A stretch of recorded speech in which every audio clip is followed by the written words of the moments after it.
All right, I know we joined in a little bit late here, everybody, but we're going to go ahead and get started.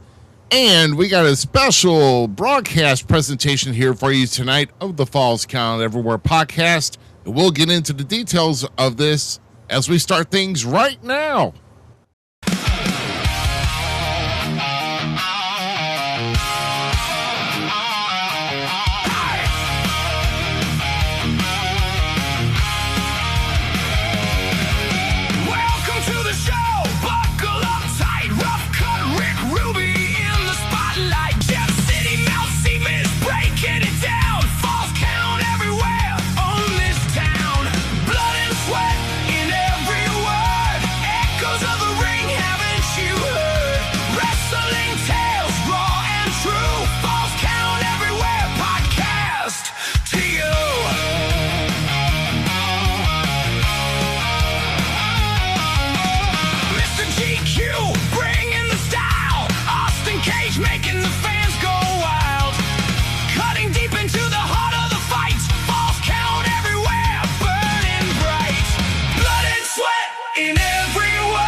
What's going on, everybody? It's time once again to have some fun on a Sunday night. That's right. We're here for a special presentation of the Falls Count Everywhere podcast. And we are, of course, live. We don't have a special, official episode number on here tonight because we were throwing something together. Once again, things that kind of plagued a couple of our guests here. With the Dirty Heel Austin Cage having some issues with his AC going out. And I'm here to tell you that sucks. Yeah. And I had to be the one to replace my AC and my furnace about a month ago. And I'm just sorry, the simple things you take for granted until you don't know until they're gone, Z. You know, it sucks. No. Like, I don't take my AC for granted as somebody that does not like the heat whatsoever. Cannot wait for winter to come back. Like, I'm ready for the cold. I'm ready to be cuddled up in my blanket and all nice and chilly outside. Maybe a little hot cocoa that the wife and I make up for the kids with some, fall and spring are my favorite. Like, this heat stuff, you all can have it. Like, I don't like it whatsoever. It is uncomfortable. It's ungodly. We went, during our hiatus, I went with my mom, my dad, my sister, and my niece, and, of course, my whole family. We went to Omaha, Nebraska, all right? Yeah. So one of my mom's big dreams, if most people don't know, I grew up as I'm a promoter's kid, but not wrestling promoter, okay? My dad was a sound engineer, worked in the music industry for years with a great company called Golden Road Production, and did all kinds of stuff with this guy named Charlie. I got to see things that most kids don't get to see, shouldn't probably see. Like, my life was crazy as a kid, and I experienced a lot in like a short amount of time. But one of the things during that time, my mom, we're big zoo people. Like, St. Louis Zoo was one of my favorite things as a kid, right? Yeah, we'd go down there go down there. We would go to St. Louis, go to the zoo, go to Science Center to cool off in the evening or the afternoon, and then we'd go get White Castle and go to the airport and watch the planes. That was our trip to St. Louis, and it was the greatest. Like, I still love that trip. I wish I could take my kids and go watch but you can't park where you used to park to watch them and stuff, like all the cool shit. Yeah. And, but we're a big zoo family. And my mom went to Omaha, Nebraska one time with my dad doing a concert thing. And they went and took the whole crew to the zoo. So, like, a bunch of big goons. They're all rocking around being children. And Omaha Zoo is freaking awesome. Like, you're walking through the exhibits and it's like you're in this. You're there. You're not. You leave Omaha. You go to the desert. You go to the jungle. It's just a really cool zoo. It is the #1 zoo in America. So my mom finally got to make her dream come true of taking my sister and I to the zoo to Omaha Zoo, that is. But she got to do it on such a bigger level, and it was so cool. But the thing about it that sucked, it was hot. It was so hot. I complained about the heat so much, but I had so much fun. So, but I am not a heat guy. That's all I'm saying. Thanks, Mom, by the way. Oh, yeah, absolutely. It was a good time. It was a good time. Yeah. And people make the argument like people who are my age, Gen Xers, they want to make the argument that the heat growing up when we were kids, it was easier to handle than the heat that we're getting now. And maybe we just can't take it because of our age. And I'm here to tell you the humidity factor has definitely thickened as time's gone. What's up, C. Nick? Yeah, it's good to see. Like I said, I've been throwing Freddie Jackson here, C. Nick's in here, of course. The one and only Herb Simmons is in here as well. AWOL with Jamie's in here as well. So let's kind of talk about though a little bit here before we get into what we're going to do here tonight.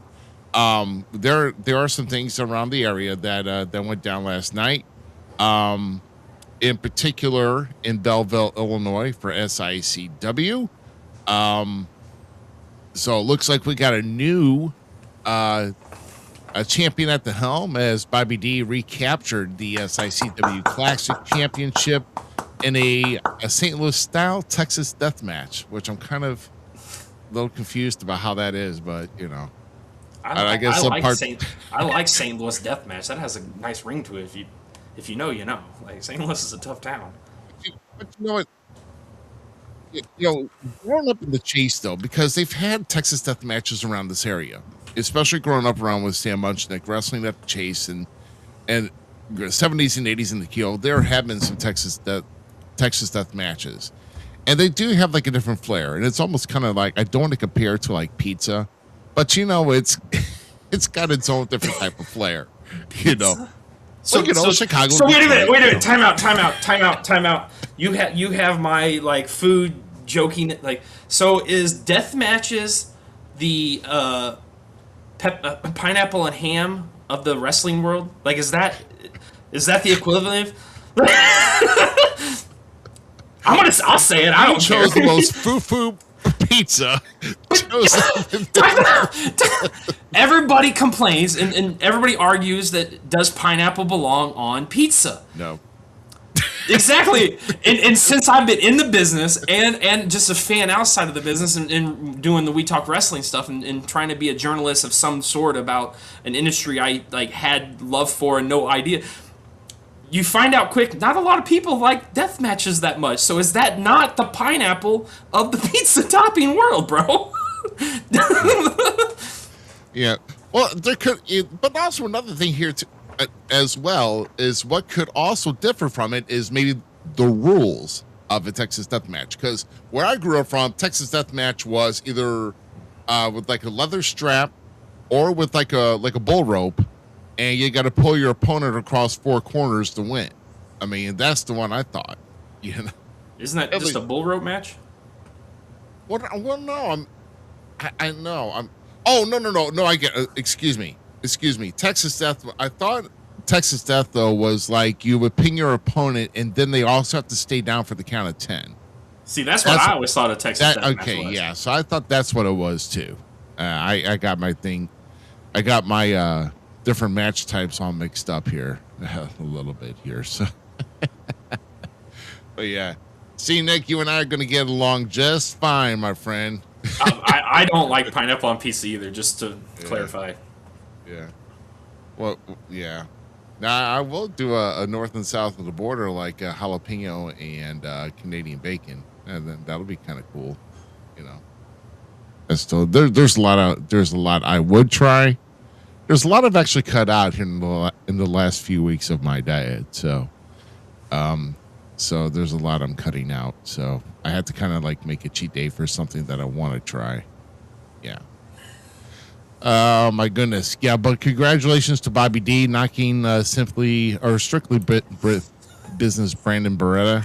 Dude, Brandon's gonna come suplex you now. I like to see him try. I'm sorry. As big as I am, Oh, I don't know, dude. That's not the same little boy. You know, the little same doughboy that came in at Ace Academy so many years back. Challenge. You think I can't take the bump? Oh, I know you can't hit the wrong one. My bad. If momentum is not on my side, I can take the bump. Okay, we know. I've taken worse in my career. But yeah, congrats to Bobby D. I saw there was some cheating that like Jason Simmons got in the way of Glenn Williams making sure his stablemate was okay. I don't know. I just allegedly. That's what I'm hearing through the news vines, bro. Don't get mad at me. Okay, so Herb put up the rules here. So no count out, no DQ, 30 seconds rest between falls, and the wrestler has to answer the count at 10, or they are the loser. See, that's why you're the Godfather right there, giving us the facts still, teaching us. I forgot about that whole rest period, because usually I thought it's like as soon as they get counted 3, then they start counting. But hey, you know, even if you're given like a rest hold, I mean like a rest period, and then try to answer the count of 10. Wait, do you watch Simon Miller at all? Simon Miller does that stuff. I like him. He's a good guy. My bad. Sorry, I got distracted. Dude, every week I at least 2 or 3 times want to do that to myself on camera. It happens. Dory Funk did that. I do. Yeah, I knew that actually. I knew that fact. And what a tribute though, because losing the great Dory Funk Sr. this past week at the age of 85, and of course he was actually at FanFest 3. He was actually making his last rounds, or like last trips, and Dory was definitely one of a kind. And that is Terry Funk and Ric Flair at Super Brawl 2000 in the death match. That's a fun one.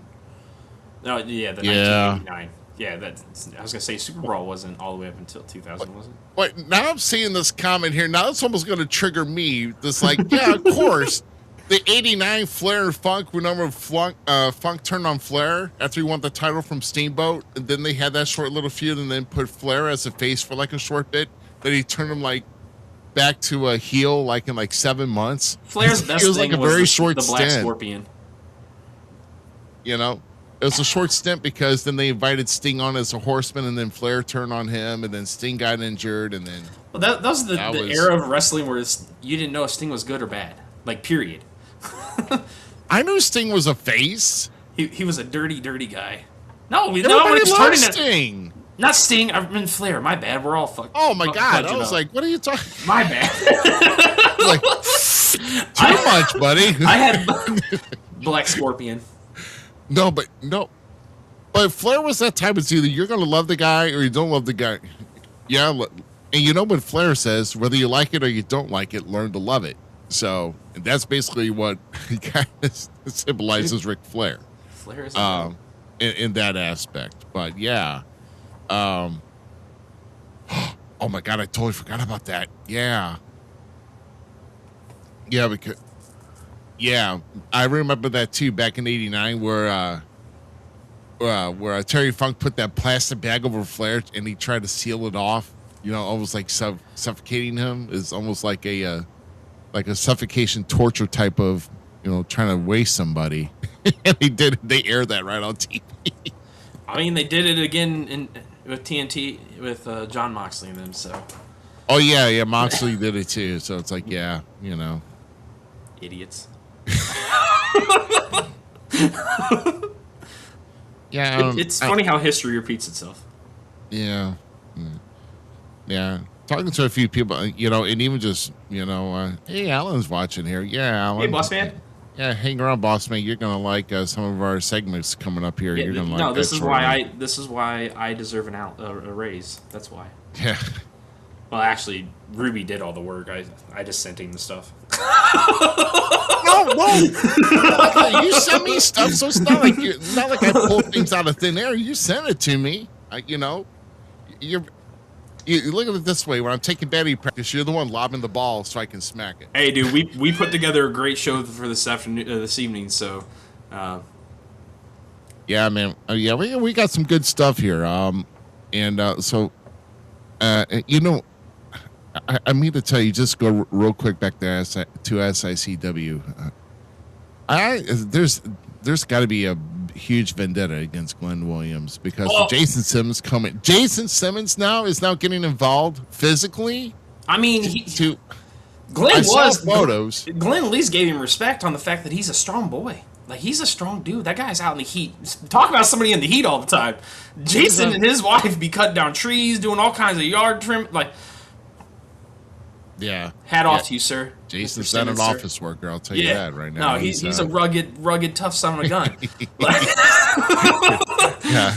He's no slouch. I'll tell you that right now. Glenn did get a beat. If I heard right through the grapevines, Glenn did beat Sean Vincent. So not everything was a bad thing.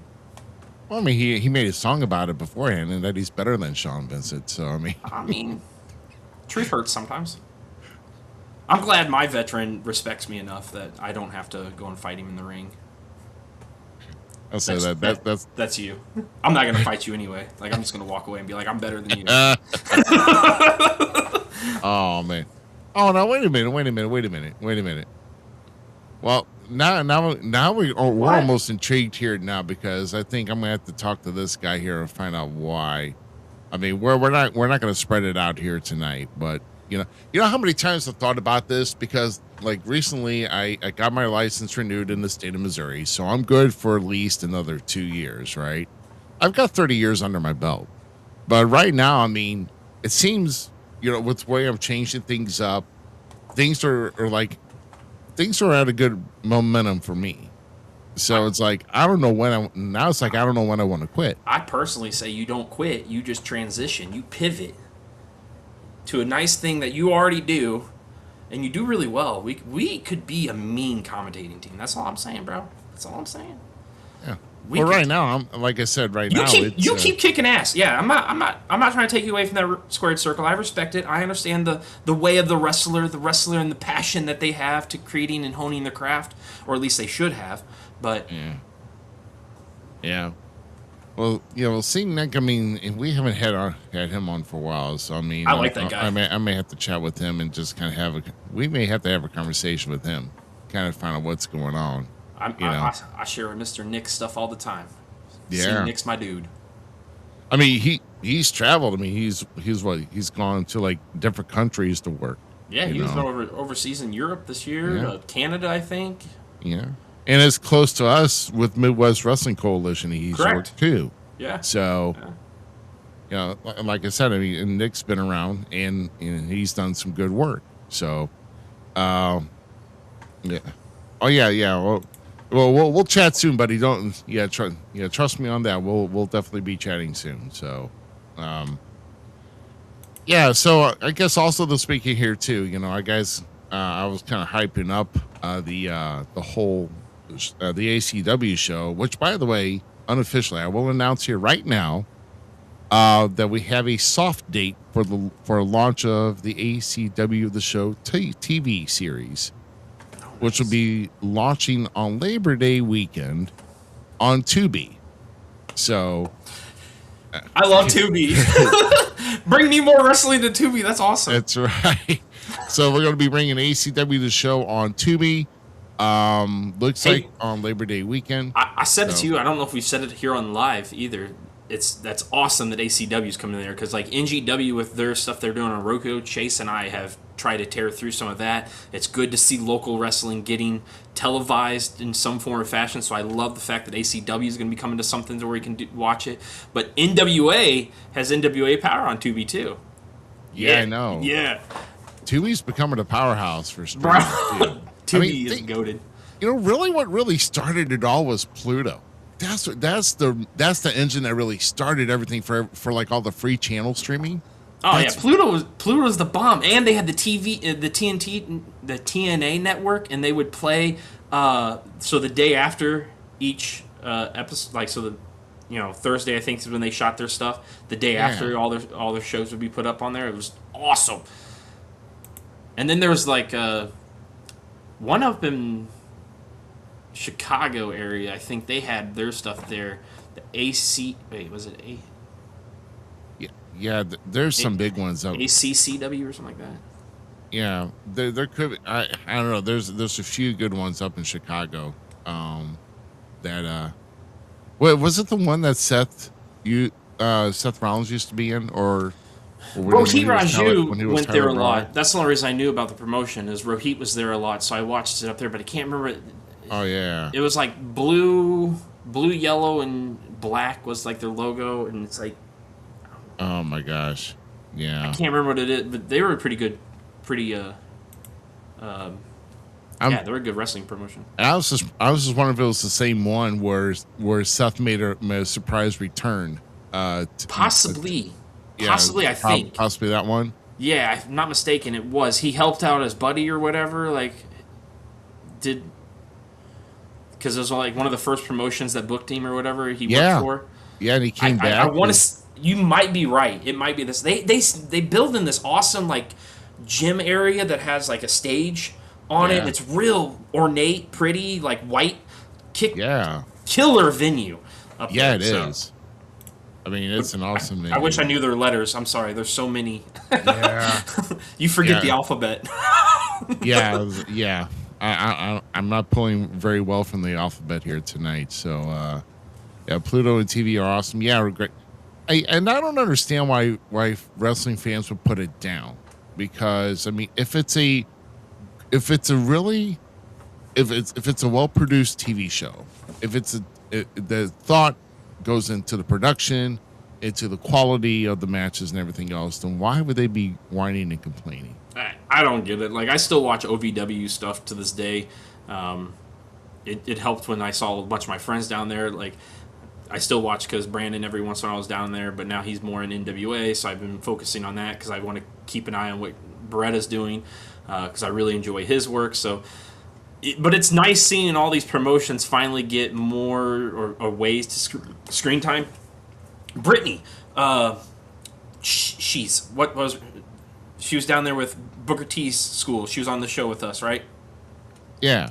I just posted something about her yesterday on social media about the stuff that she's doing because of being a consultant and everything.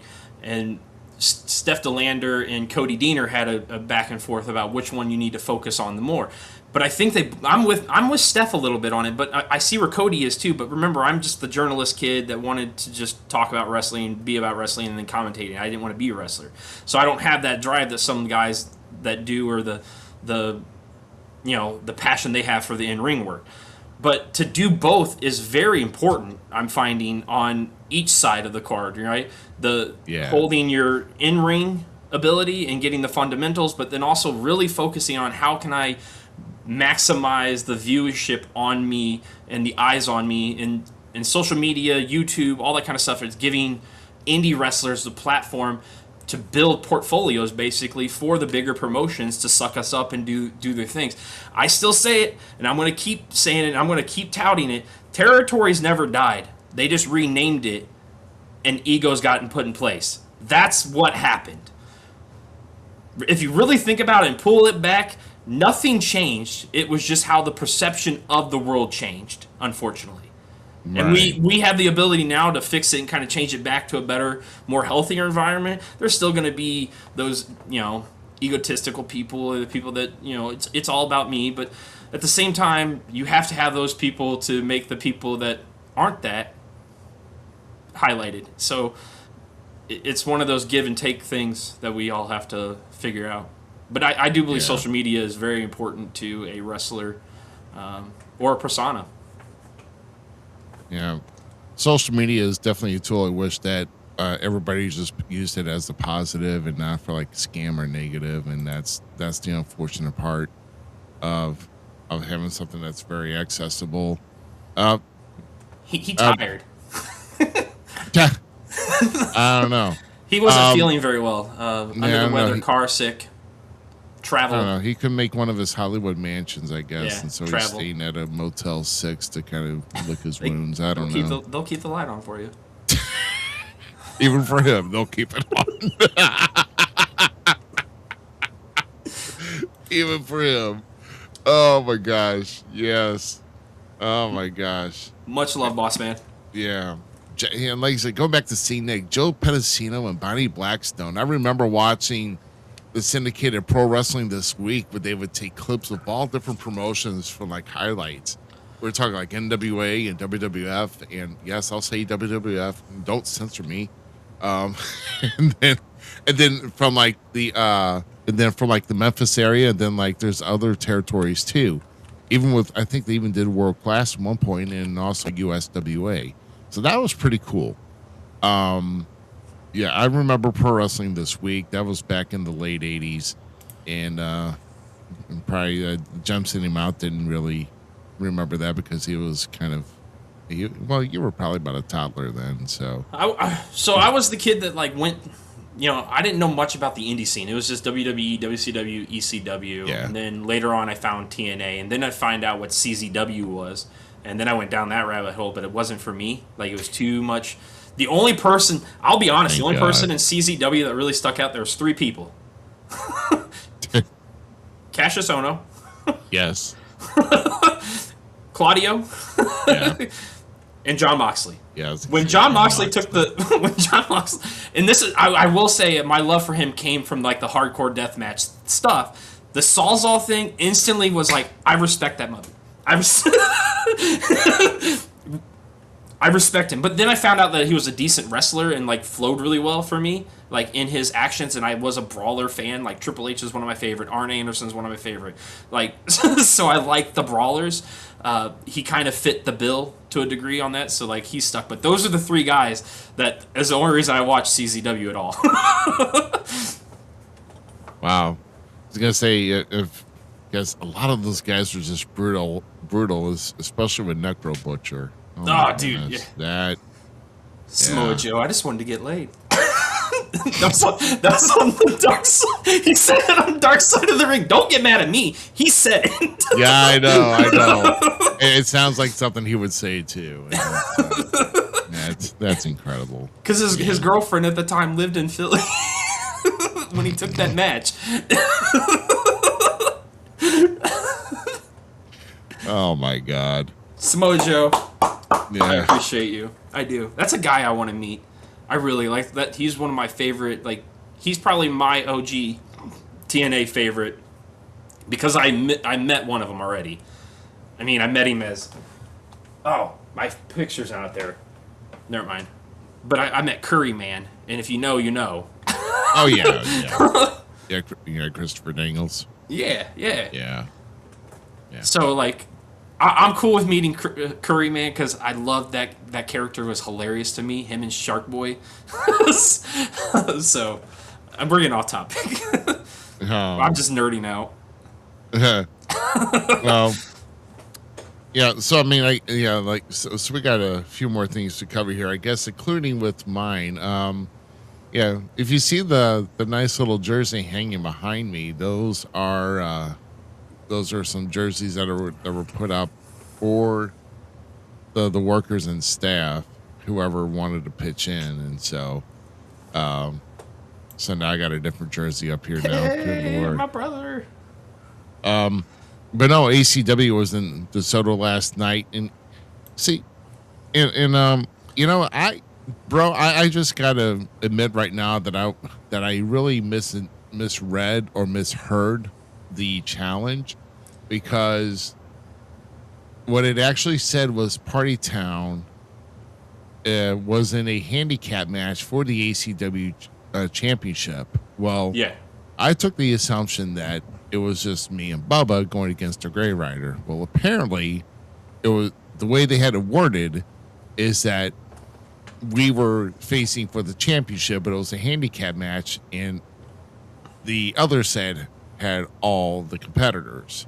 So basically it was the entire Eagle Trip faction that included Guy Smith, that included Jake B. Rich, and even that 120-pound when soaking wet Pyro was alongside the Gray Riders. So we had to face 4-on-2.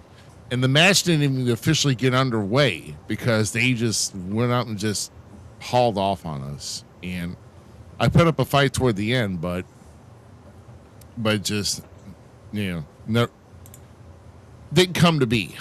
So obviously I don't. Yeah, my belts didn't change, so I don't have a championship. Nor does Bubba, and we got beat with chairs and chains, and got hung from the post with dog collar chains and all that for our troubles. So, Man, it sounds like you need like a lawyer or something, because you're whoever at ACW did you dirty, because they obviously don't like to have fun and party. That's all I'm saying. Like, well, I think that, but see, the thing is that the Gray Rider made the contract, and I took the assumption that was, and you know what happens when you assume.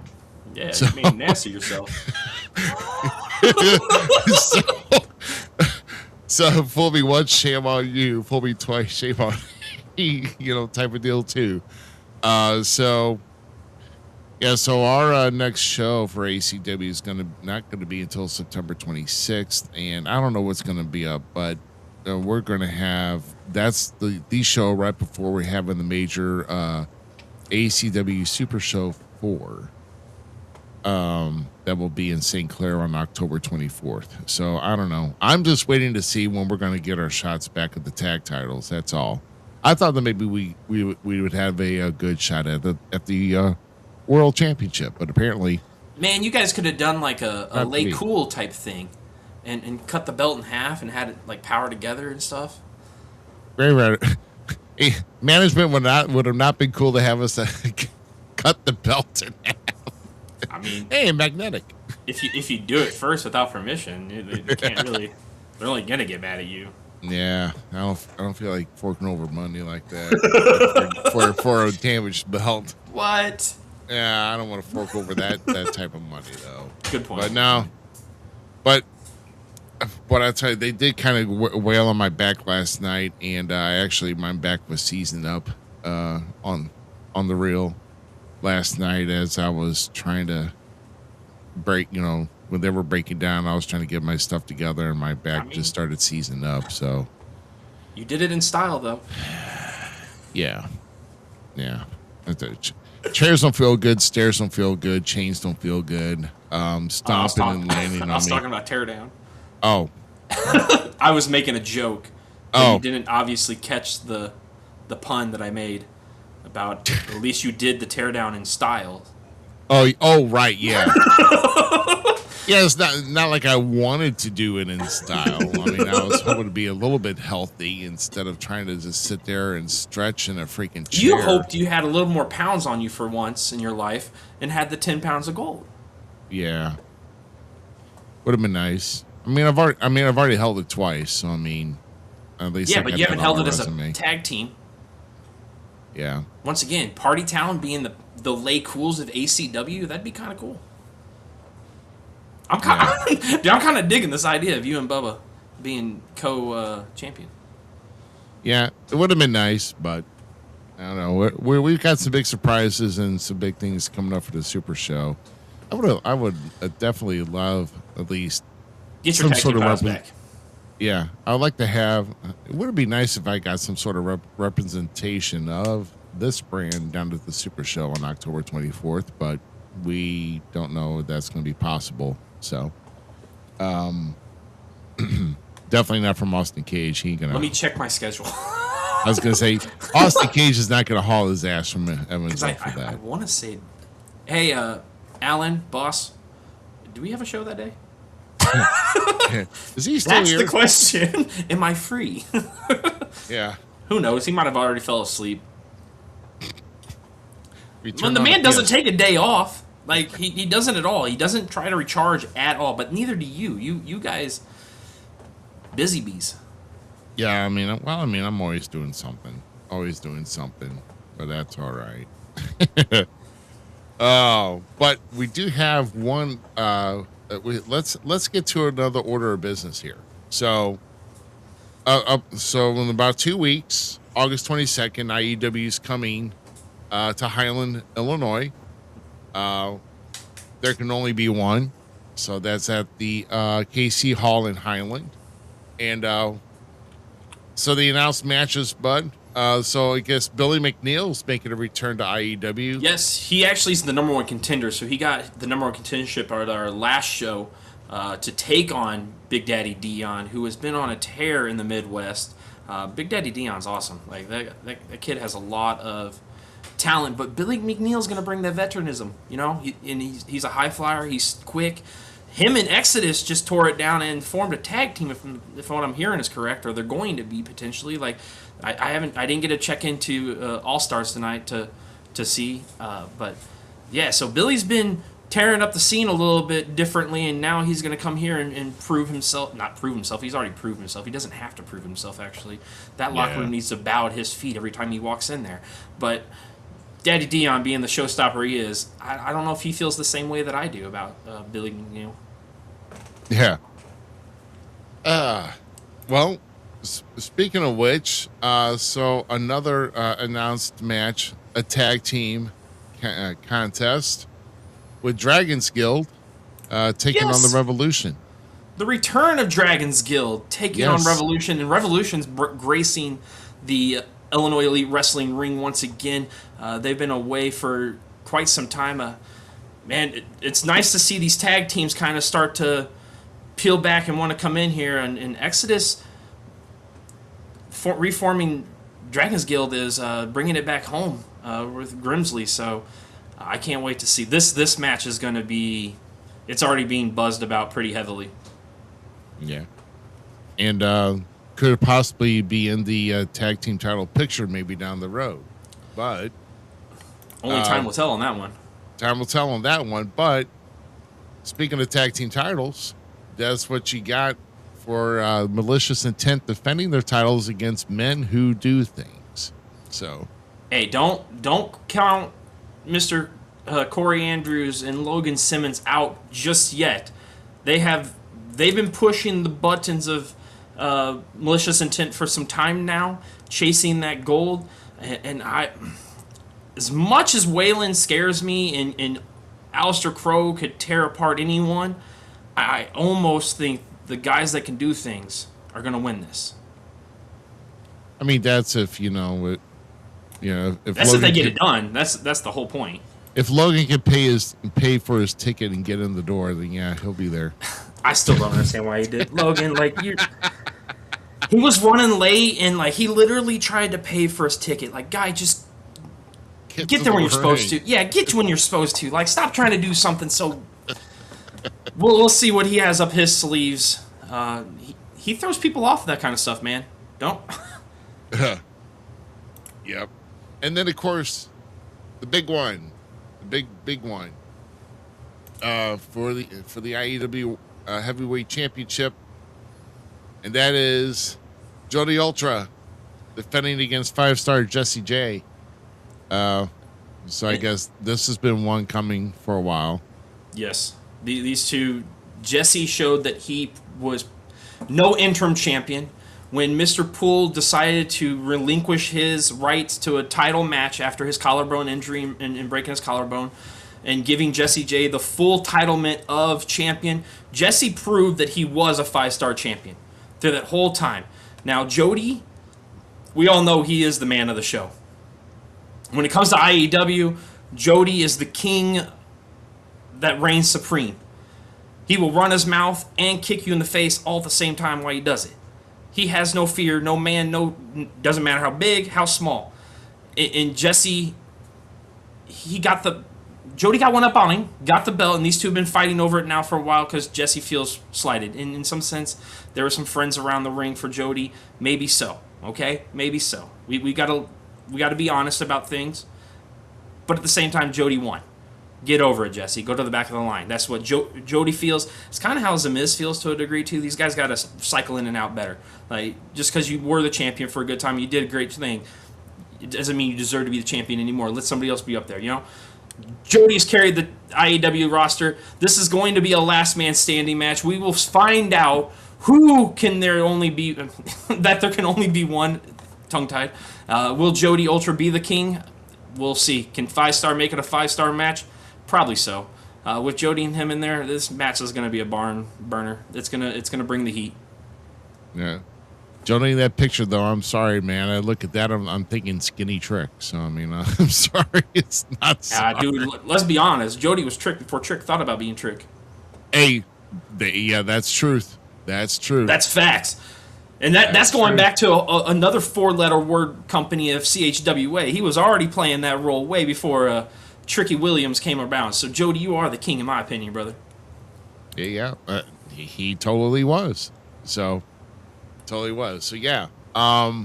So those 4 matches announced. Remember, it's IllinoisEliteWrestling.TicketLeap.com, or just search for Illinois Elite Wrestling. When you go to TicketLeap.com, if you like to save on your tickets a little bit, if not, then the prices will be a little bit higher at the door. But it's I lost track of what I was doing because I was going to do this and then paste this and then go like that. And it's not just last night. I pick on you either, Brent. So it's just another day.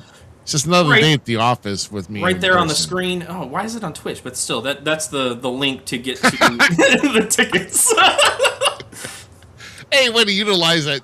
Well, I mean, you put in all in there, so it's hitting everyone. So it's hitting Facebook, Twitch, and X. I didn't realize, but like, why would it pull Twitch of all the streams we had? Twitch, but no. Do we have anyone on Twitch? We actually have a viewer on Twitch. Thank you, viewer. Yeah. I take back what I said. Yeah. But that is the link to get your tickets. Get out there, guys. Like it's gonna be a good time. I hit the look.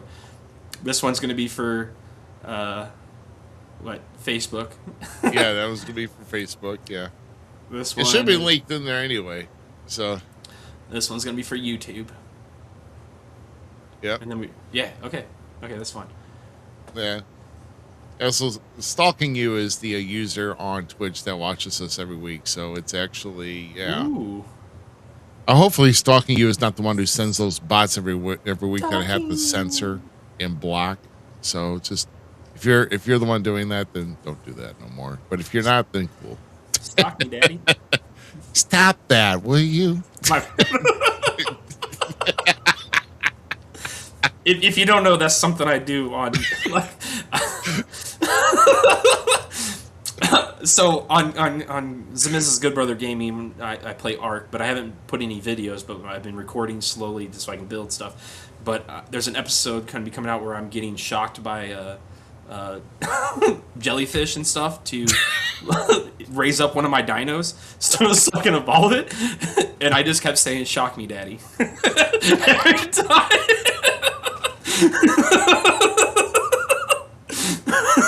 Oh my god! My bad.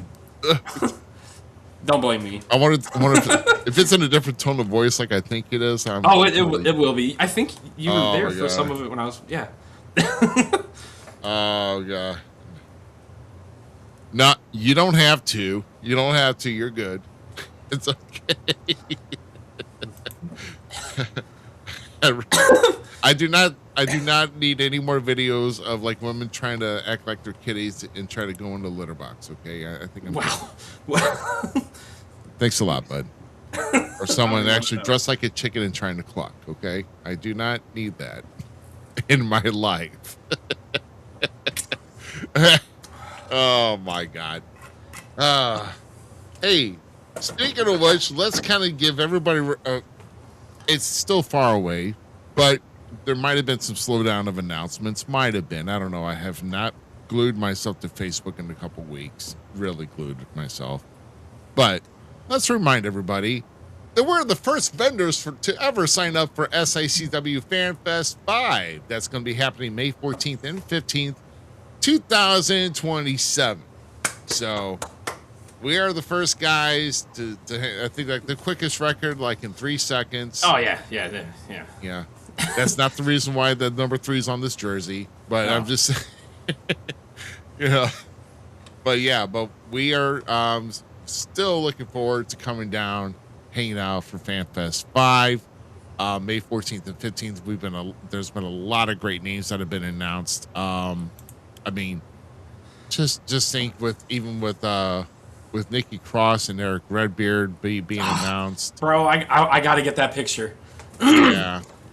I got an Eric Rowan up here that's got to get signed. Yeah, look right here. There's a big back on this to get signed. Do we have your focus? Let's see. I don't know. I don't know how to focus this on gun. Hold on. I thought yours is somewhere. Is it? There's Cage. There's oh, there we go. Zmiz focus. Here we go. Here we go. Let's go. Right here. Yeah, right there. Okay. Hold on, give me there we go. So he got a big back on him to get signed right there. But yeah, my Eric Rowan, I can't wait. I can't wait, dude. Yeah. Brother got I was a huge fan of the Wyatt family. Like, I was a huge fan of the Wyatt family. Not as big as some other the guys. Like, I do have a Brave Fig, but it's upstairs. I can't get it to stand now. But Luke Harper was another one of my favorite wrestlers. I mean, Brody Lee's the better version, but we got Luke Harper in WWE. But so, like, to meet him and shake his hand, that big redwood, yeah, I can't wait. Rowan's going to be at top of the list. Yeah. Oh, yes. Thank you very much. Put that up. Yeah. Now, this guy, Ace Steel, very, very, very pivotal trainer for WWE, and also got a chance to work with Ace Steel within my first year of working in the business with MVWA, and then also doing a couple travel shows in Kansas. So, Ace Steel and Lucy Mendez, that's awesome. So, wasn't Glenn Williams?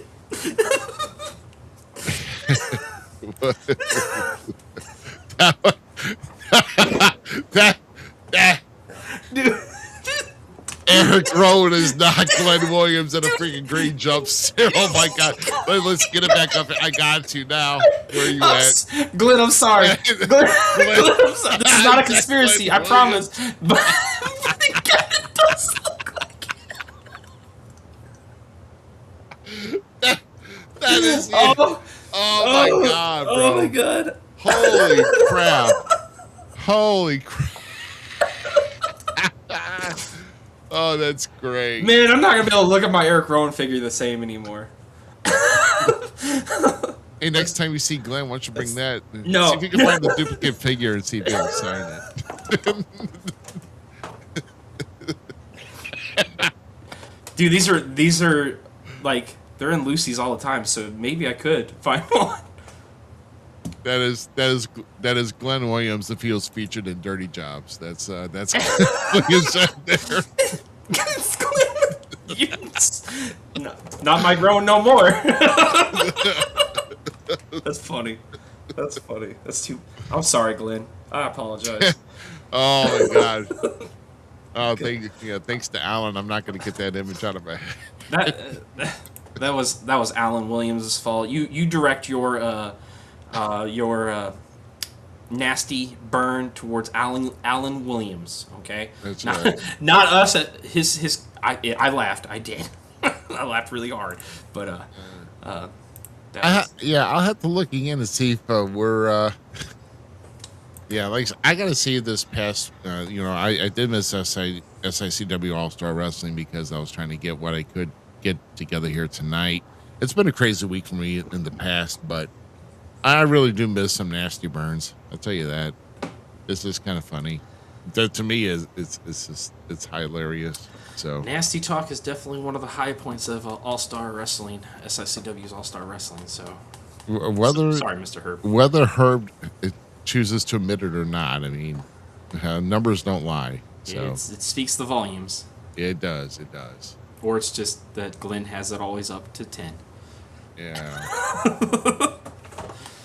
Yeah, and also like I said for FanFest 5, like I said, should we?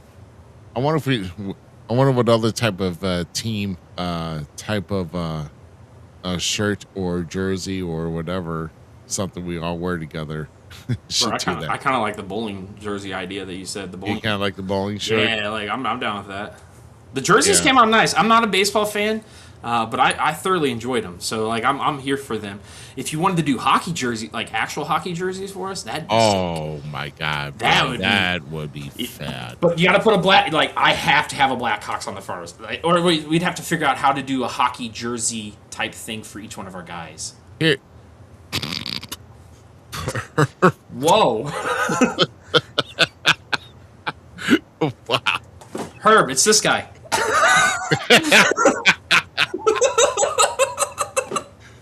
You know, I think though, I really think, yeah, I think an idea of what I have is maybe we come out with like the same patches, but then we have our, but then maybe choose our own colors for the jersey, possibly. But I don't know how well that's going to clash. Yeah, I was gonna say mine would be purple and teal, bro. But it would go with the colors. I mean, honestly, purple and teal with blue and yellow. You think that wouldn't go together? Even Oh those yeah, four colors? it would probably meld really well. Yeah. Yeah. Yeah. So I don't know. Yeah. But and if it's in May, it's not going to be too hot. So I think we can get by with some hockey jerseys because hockey. If it's true hockey sweaters, it's going to be. Yeah.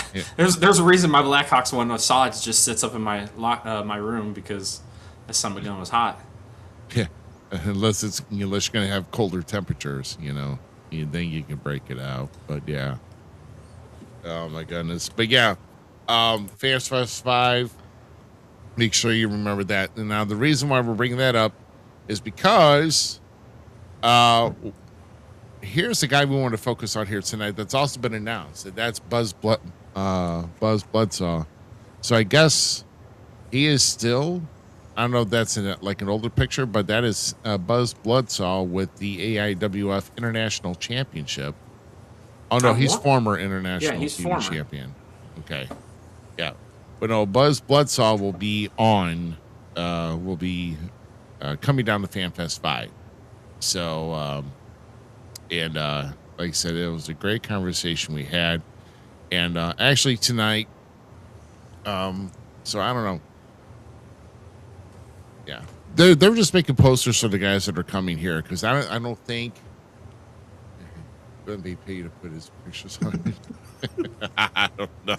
You know what? I'll put Glenn's face on something if he wants to sponsor me. Yeah, what I mean, and like, and I'll tell you what, Glenn's a big fan of the show too because he actually, Glenn did actually ask. He's like, "Hey, where the hell's mine?" I'm like, "I don't know. Did you?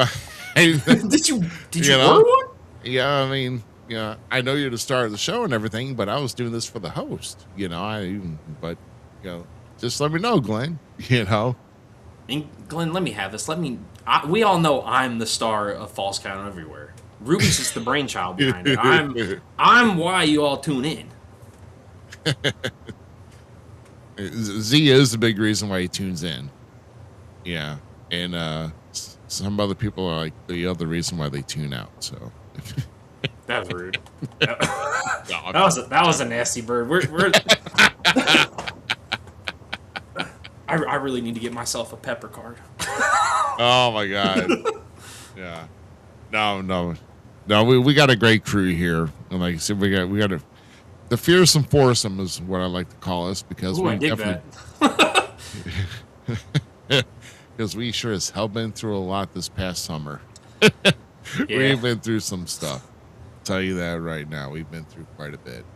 But Buzz Bloodsaw. We're excited for him to come down here to FanFest 5. And reason for that is he is actually we're going to take a trip back here tonight to watch the interview that we had with Buzz. So this is the interview that's gone back to June 23rd of 2024. So just over 2 years ago is when we had him on the show. And who knows, we might even have him to come reappear again. If we don't have him, stop by our booth at FanFest 5. We may have him on as a guest again. And yes, sponsor. There you go. I think you have Glenn missing, like Silent Sponsor and Glenn Williams. I don't know if those two things go hand in hand. I don't know. Hey, is he paying us? Because I think he's one that would actually be asking for money. It's Glenn. We have put him up on a pedestal in this podcast. He definitely should be paying us by now. Yeah, we should be wreaking a little bit of his social media equities for our influence on his career. Yeah, and our friendship. Yeah. I mean that sounds good, right? Sounds good to us. I mean, it sounded good in my head. Did it sound good out of my mouth? Maybe not, but still. Yeah. So So we're going to take you back here tonight. I know we went a little bit over, like I said, we didn't think we'd be talking this much, but you're looking at two guys, one guy that really loves to talk wrestling and the other guy that just has experienced a lot of wrestling and just likes to just, randomly name things off. That's just me. But no, we are going to be featuring our best of Falls Count Everywhere guest interviews, and that is in Buzz Bloodsaw is our subject here tonight. So with that being said, we're going to go ahead and get to that. It is the best of Falls Count Everywhere with Buzz Bloodsaw. This is from episode 151.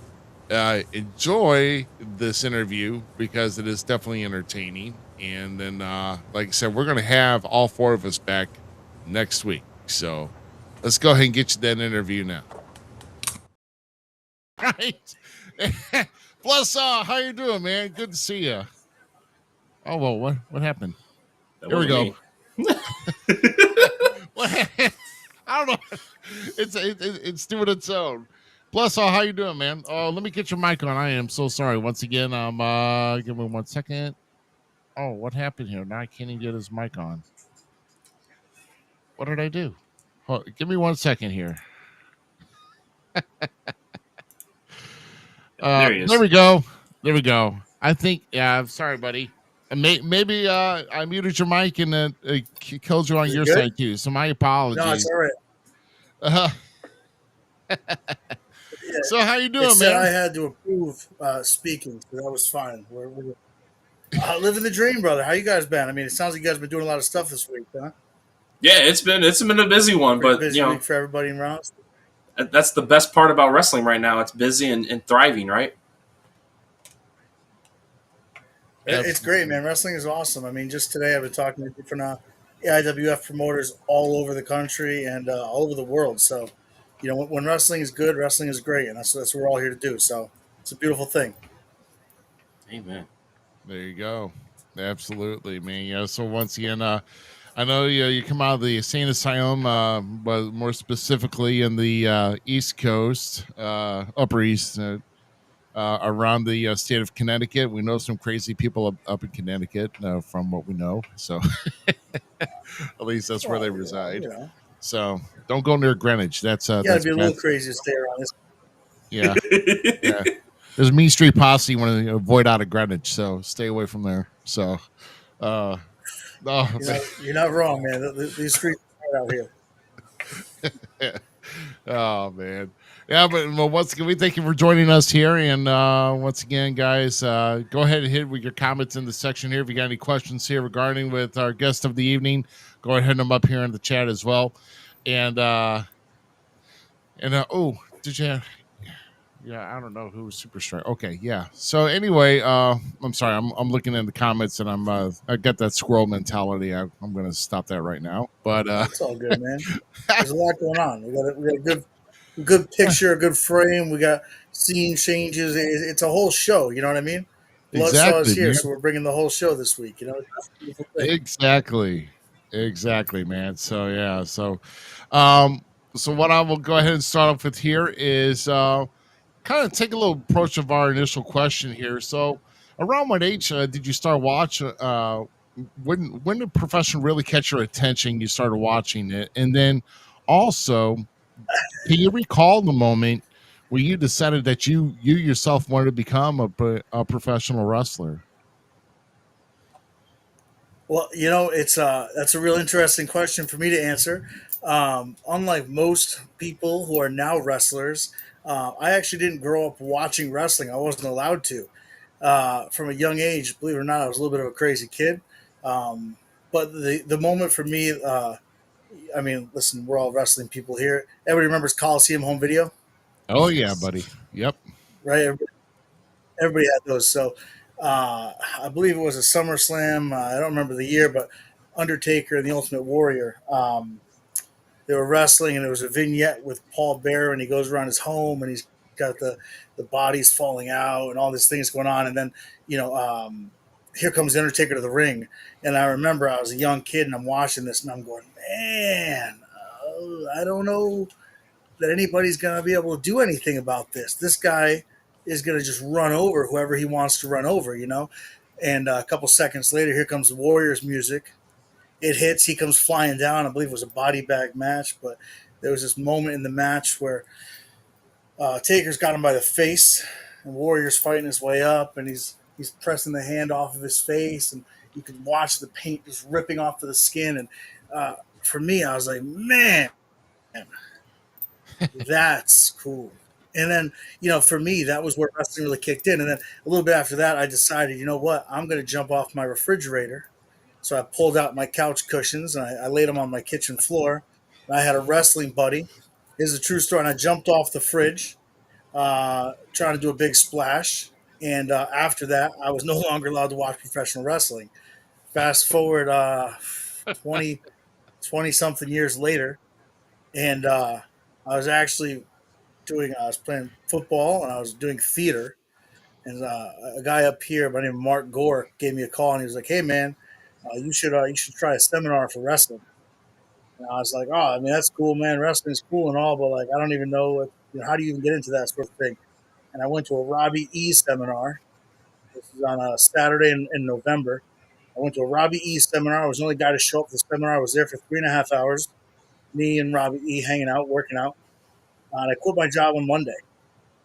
And the rest, as they say, was history, man. I started school that week for wrestling.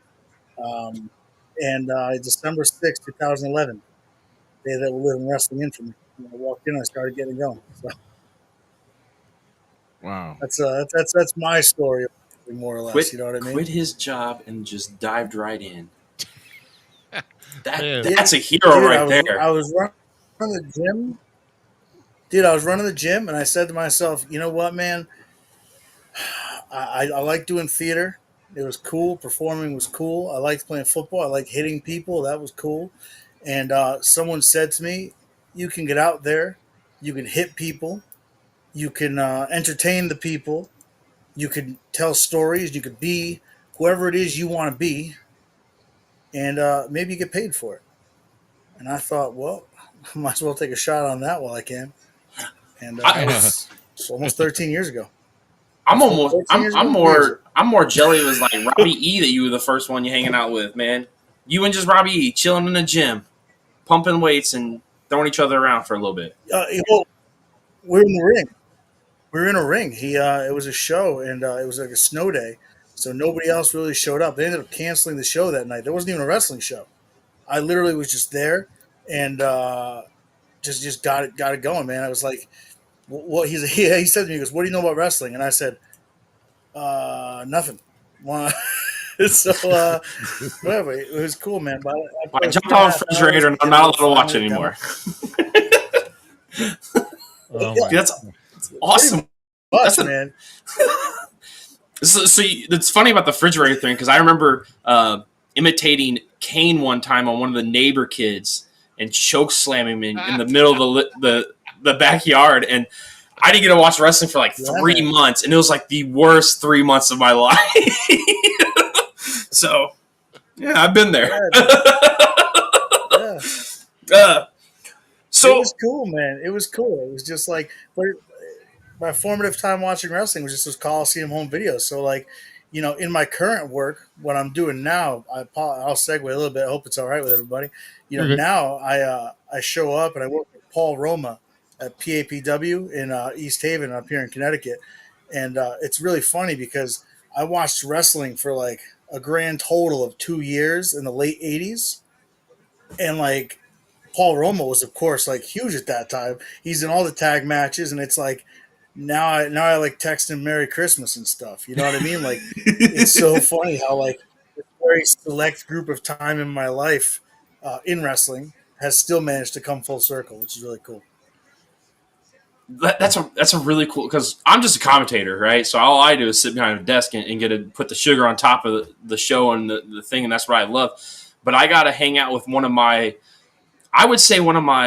indie idols in wrestling, which was Ricky Reyes. Here once I picked him up from the He's airport. Really cool, took him to the venue and stuff, and then we hung out and stuff. And now I get to send him messages. I remember watching him in ROH and stuff back when ROH first, started out, and like just amazed. And then his stuff from New Japan and stuff.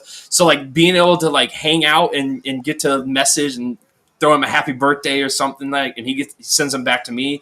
Like that's a cool feeling. But now like on that stuff, you're in the industry. You've developed and you're starting to really make your moves.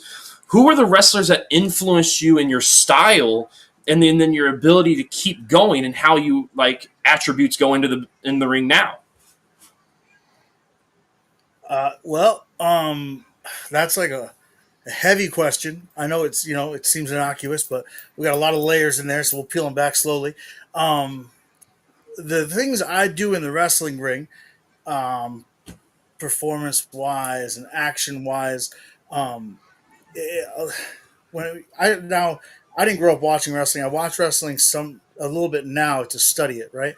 I'm a huge fan of the historian of wrestling, like being that and knowing where things come from and why they were there and how they've developed to become something new, right? Mm-hmm. So if you were to look at a lot of what I do in the ring, it's heavily influenced movement-wise by guys like Rob Van Dam, Eddie Guerrero, and the Texas Tornado. Believe it or not, as like kind of an offshoot guy there.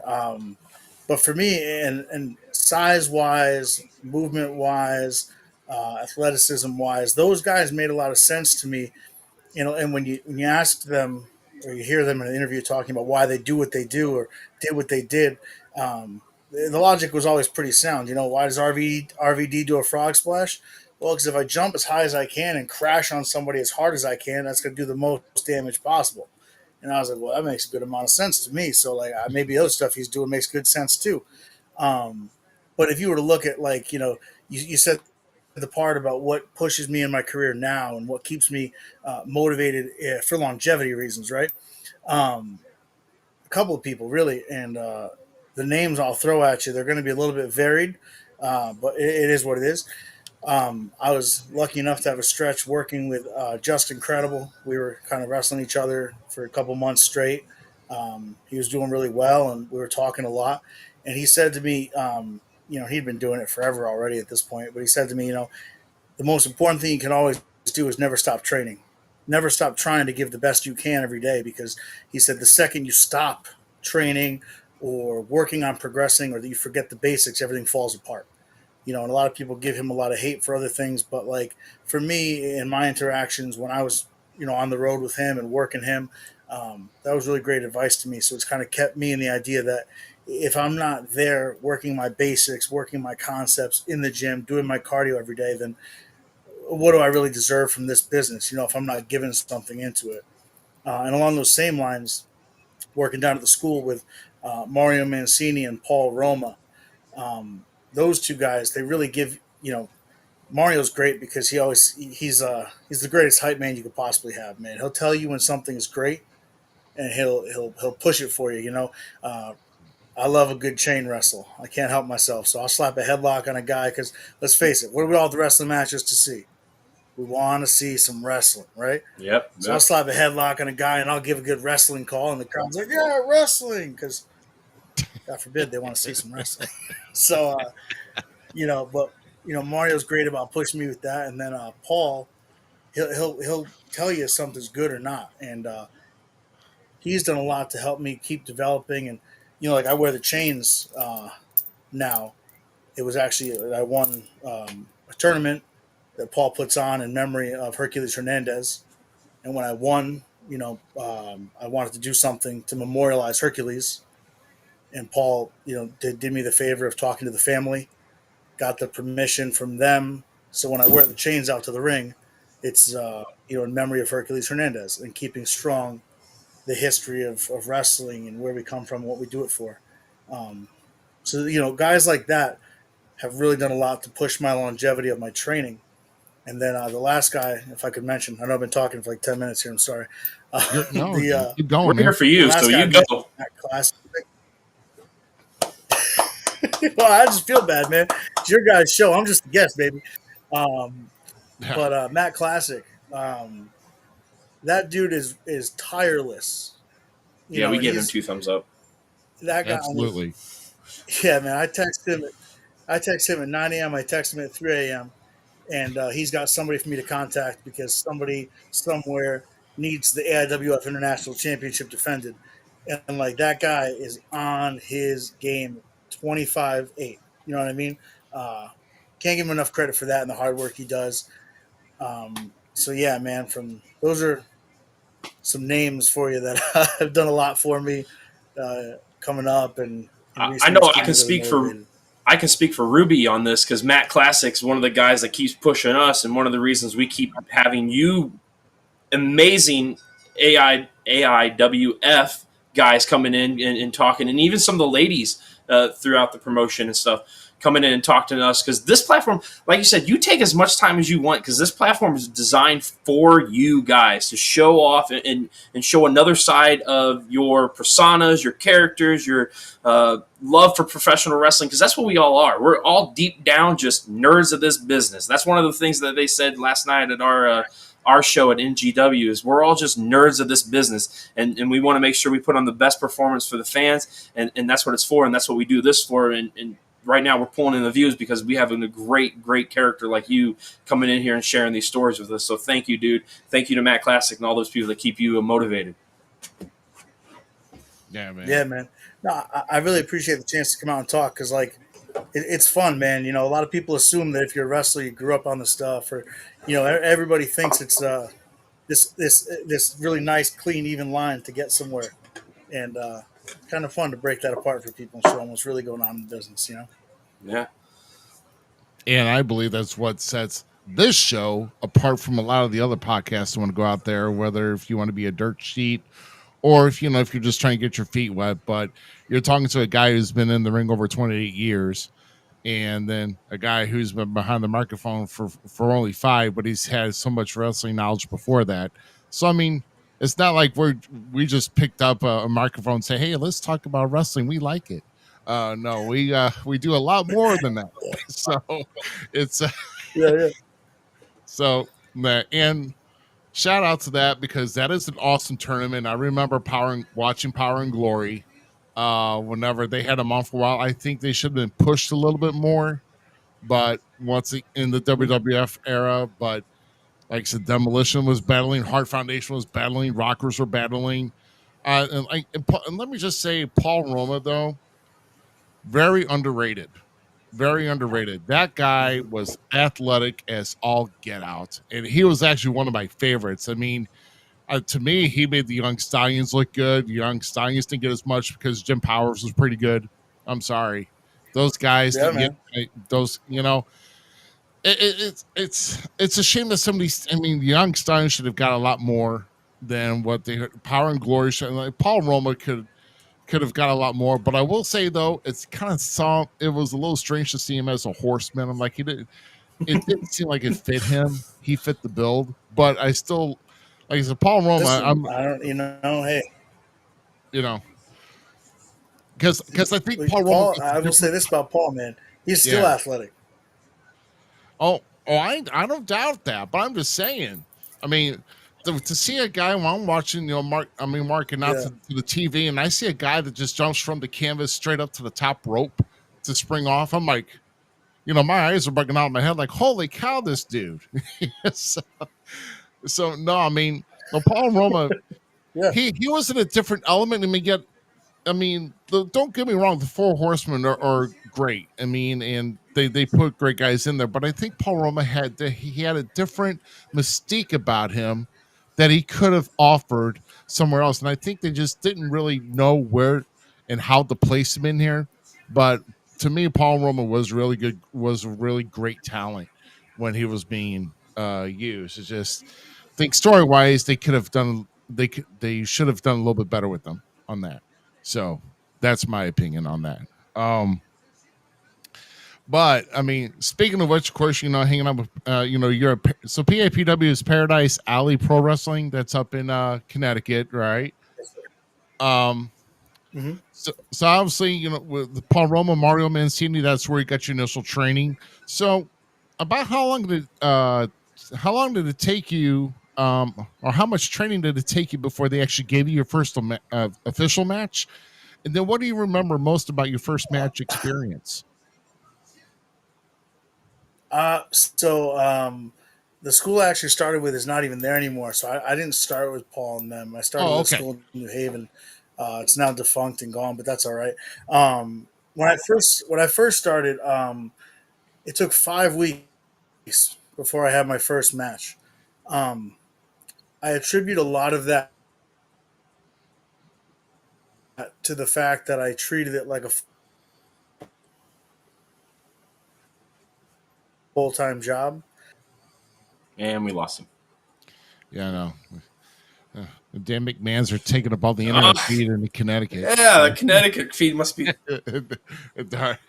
We'll get it back here shortly. Here, as you see, we're trying to reload them. Our instant reboot here, so we'll see how we're going. Yeah, so as we're waiting for him to come back on, once again, we thank you for those who are coming on and watching us here this evening.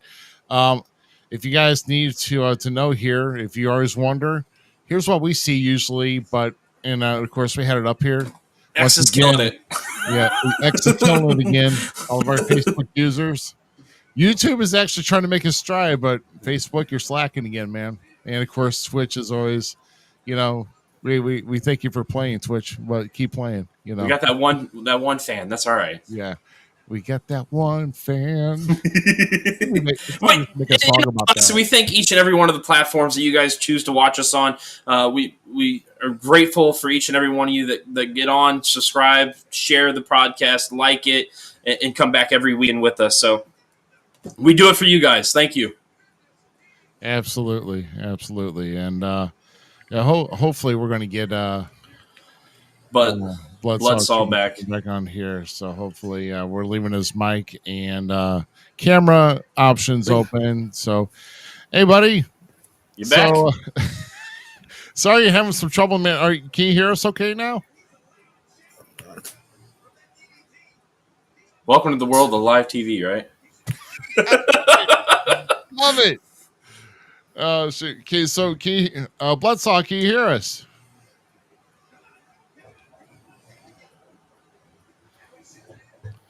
I forgot to upload my Jeopardy theme on here. That'd be about the best time to play that right now. But oh my gosh, let's see. Bloodsaw I think he's frozen. Man, I would hate to. Here we go. Okay, so there he is. I think he was using his phone. Yeah, he's using.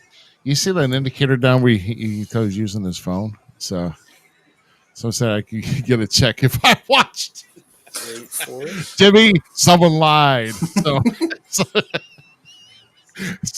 thanks for coming by, Jimmy. Jimmy Harris, of course, a longtime official around the St. Louis area here.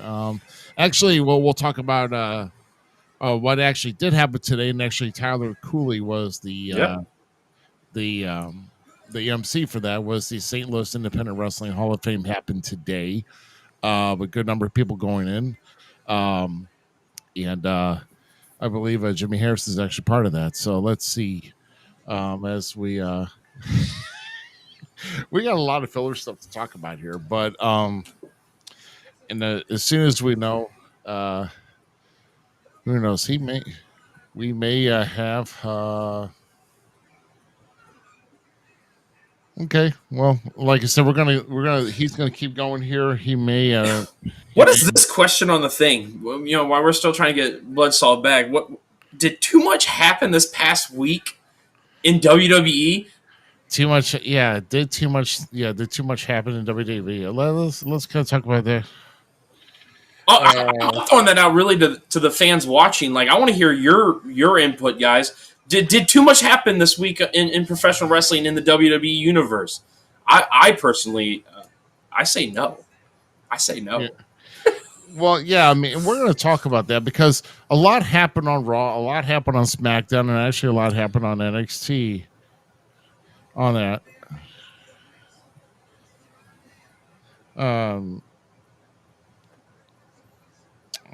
Yeah, so sorry about that.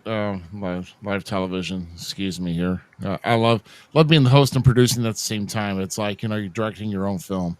So and then you got to be the actor. So, but no, I mean, all our feeds are good here. Everything's good here. Once again, X is killing it here. If you guys have any comments that happen here right now in WWE, yeah, go ahead. I think he might have. Let's see. Did you really get back with us? No, not Yeah, yet. yeah. Well, let's see. I would try that. Okay. Shut down. Restart. Yeah, you may have to. You may have to go outside to unplug the whole satellite in Connecticut and then plug it back in. See if it works. see if your phone ties onto it. You want to go outside, unplug your node to your neighborhood, plug it back in, and then Titan Tower's taking up all the internet. Everybody's taking up the man interwebs up in Connecticut. Can't get signed on. So what's your verdict on it? Because I personally think I think this week in WWE specifically, it was just jam packed with like hit after hit after hit after hit, and it was this beautiful thing because we don't always get that kind of stuff. They sometimes almost in today's world. Okay, I'm going to say this because the internet wrestling community for wrestling is ridiculous 9 times out of 10, and it's so hard to talk to anybody about it because they're like, oh, it's going too slow, that was too fast. No, dude, relax. Like, that's the great part about wrestling is like things change and things happen. I personally like the hit after hit this week in WWE because I'm biting at the bit right now to get to tomorrow night to watch Raw and see what happens with some of the other conversations that we're going to have. The end of Raw last week was, oh my God, a beautiful thing of cinematography for wrestling, in my opinion. And then you had, you said his name, and we believed, and Joe Hendry made us all a believer, and he comes out for his thing that he did with the Battle Royale, getting totally screwed over by Mr. Shawn Michaels and stuff. Totally getting screwed over by Mr. Shawn Michaels because we all know Shawn Michaels had the whole roster going after this great man, and that was ridiculous. And then to top it all off, we get the great Jacob Fatu. Oh my gosh, yeah, that's one thing I forgot to put on here is Jacob Fatu. So yeah, Jacob Fatu now part of the bloodline, and that's something that's crazy, bro. It's it's just so now there's four members of the bloodline, and Paul Heyman is always looking like he's getting ready to need a set of depends every time he's walking around solo or anybody else because they kind of look like they remind me of the hyenas with Scar in the Lion King. 100%. 100%. That's what they remind me of. So yeah, I'm going. So hopefully, hopefully we'll be able to talk about this more. Well, actually, I don't know what's going on with this. But like, everybody's been so worried about Solo if he's going to be able to carry this new persona, and he's doing so beautiful, like trying to fill the shoes of Roman Reigns. And is Bloodsaw back? Is Bloodsaw back? Yeah, I think we had to put him back in here. Yeah, so get him. Oh, maybe. Yep. Well, maybe so. Sorry. Hey. It's already had him on here. Live TV. Yeah, live TV. Yeah, you gotta love it. So, let's see. Let's see if we can get him on here. Hey, bud. Hey, we good? All right, I had to do some technical finagling and use my cell. Well, we're here we go again. Here we go again. Yeah. Oh my God. Yeah. So we're Well, like I said, we're kind of doing something here as This is what happens when you come to bring our beautiful viewers a new style of set, new style of how we produce it, and getting these new tools. And then when you just don't have good internet at times. yeah, I think so here, and I can't really say that it's really ours, but um let's try to see what I can do here. Okay.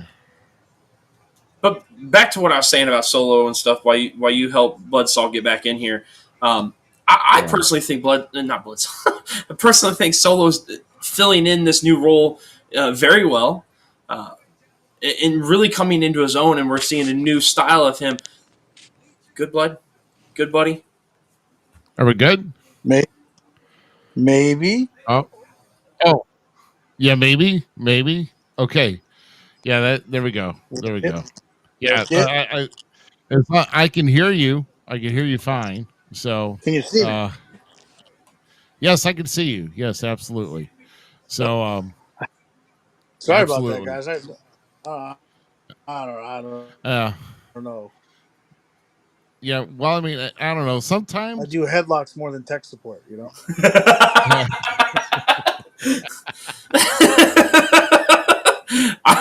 I mean, your penalty kick's better than your Wi-Fi. That's all I'm saying, brother. Hey, listen. It's called the.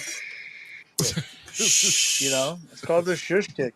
That's actually the T-shirt, man. So, do you know the whole thing about that kick or no?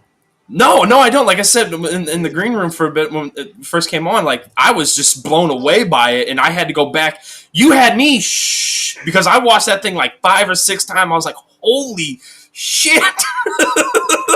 So that's so. One of the things I had learned a long time ago. I studied a lot with Ox Baker back when he Mm-hmm. was still alive. Uh, I had a chance to see Ox one time. Had said to me, he was like, wrestling is as real as you make it, as is anything entertainment. It's as real as you make it. And a lot of people in wrestling, and I'm sure you guys have all seen this, they throw a kick or they throw a slap and they make a noise on their thigh, right? And you know that's all right, I guess. So the thing about the shush kick is I like everybody to get real quiet. And everybody gets to be real pin drop quiet. And then I make sure my hands are up nice and high in the air. And then I kick somebody as hard as I possibly can. And the thing about it is that wrestling, for a lot of guys, it's fake. But is it fake? Mm, Because how'd I kick him? yeah. beautifully, I kicked him. right through the uprights. I mean, That's it. unless if your last name is Jackson, then it may be fake. But otherwise, I'm gonna say this. I'm gonna go out on a limb on this, Ruby. You can vouch. The first thing I typed back when you sent me all the stuff and I went and started doing my research, I'm like, holy cow, that kick, brother, was stunning and amazing. And I personally think it's the best one in the business. Like as of right now, like best one in the business. 100%. No lie. Like that thing was breathtaking. Thank you very much, that man. was a good one. It's the T-shirt, man. Everybody's got to get real quiet and for a quick second, so I'll do this kick, you know. So it's the fun, man. It's the fun of it, Yeah. you know. So what I'll do here is because I think I got stuck on my question here, and I'll just go here. Just to kind of reiterate about how long you trained before you got your first official match, and then Yeah, what do you remember most about your first match experience on that? yeah. Sorry about that. Yeah, that's when everything went crazy. So if it happens Yep. again, it must be the question's fault. Um, so so I'd gone down to my school, and he says to me, "We're here from 6 to 11, Monday through Thursday." And I was like, "All right, cool." And so I showed up at 6, and I stayed till 11. and I did that Monday through Thursday every single week. And if he didn't have a show, he'd be down at the school too. So I'd come in on the Friday, Saturday, whatever day I could. Um, so by the time a month had gone by, I was 80, 100 hours into training, and I got my first shot of the match, and it wasn't anything real crazy or fancy. I had a double shot Friday. It was a birthday party for a kid. Um, at the school, at the school. And what was Oh, kind of fun too, I should probably preface this by saying I was the first student there, so it was just me and him training every day. There was nobody taking away my time of, hey, that sucked, or hey, this could be better, right? So, yeah. anyways, I wrestled this match for a bunch of little kids, and some of the things I remember about the match is that I took a rainbow chop right to the chest, and I had 5 fingertip marks on my chest, and I was like, "Well, that hurts, but that's okay. We're gonna be fine." Um, and I remember being real like, you forget to talk to people, you forget to entertain for that second because you're so nervous, right? And then I left there and went down to Queens, New York, and I did a battle royal, which again was not fancy and it was not crazy, but it was very different because you're in the Royal Rumble. There's all these people around. There's, fists and nonsense flying and people pretending they can do a spot in the middle of a match, right? But it was in New York, so it was an entirely different crowd of people. And uh, if you guys have ever, if you guys, I don't know if you guys have ever been into New York, but the New York crowd is a wild crowd, man, and they'll cheer for you if they like your look.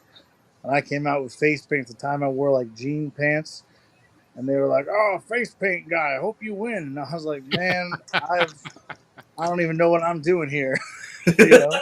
Um, but like, it was cool because So that's how Jeff you Hardy just, got fans. dude, that's it all starts somewhere, baby. It all starts somewhere. But it was cool, man. Yeah, I think on that show I talked a lot with Tony Nese. That was when Tony Nese was in between his Ooh. jobs, so I Ooh. got to talk to him a little bit, and you know, I just hear from some cool. I've been very lucky, man. A lot of the guys that like are now doing stuff I've hung out with a lot and like worked with a lot. It's just a matter of like right place, right time for everything, you know. So, Amen to that. hmm but That's yes, cool. that was my first match experience. And to be fair, after I had that match, all I did was go back to training and be like, I need to train more, because clearly this is a lot, you know. But yeah, man, I was there. I was there full time. So I quit my job for it. So I was there with the gym full time for the first 5.5 years of my career. That was all I did was wrestle or lift. So I got real lucky. Got a lot of real cool matches, a lot of real cool chances.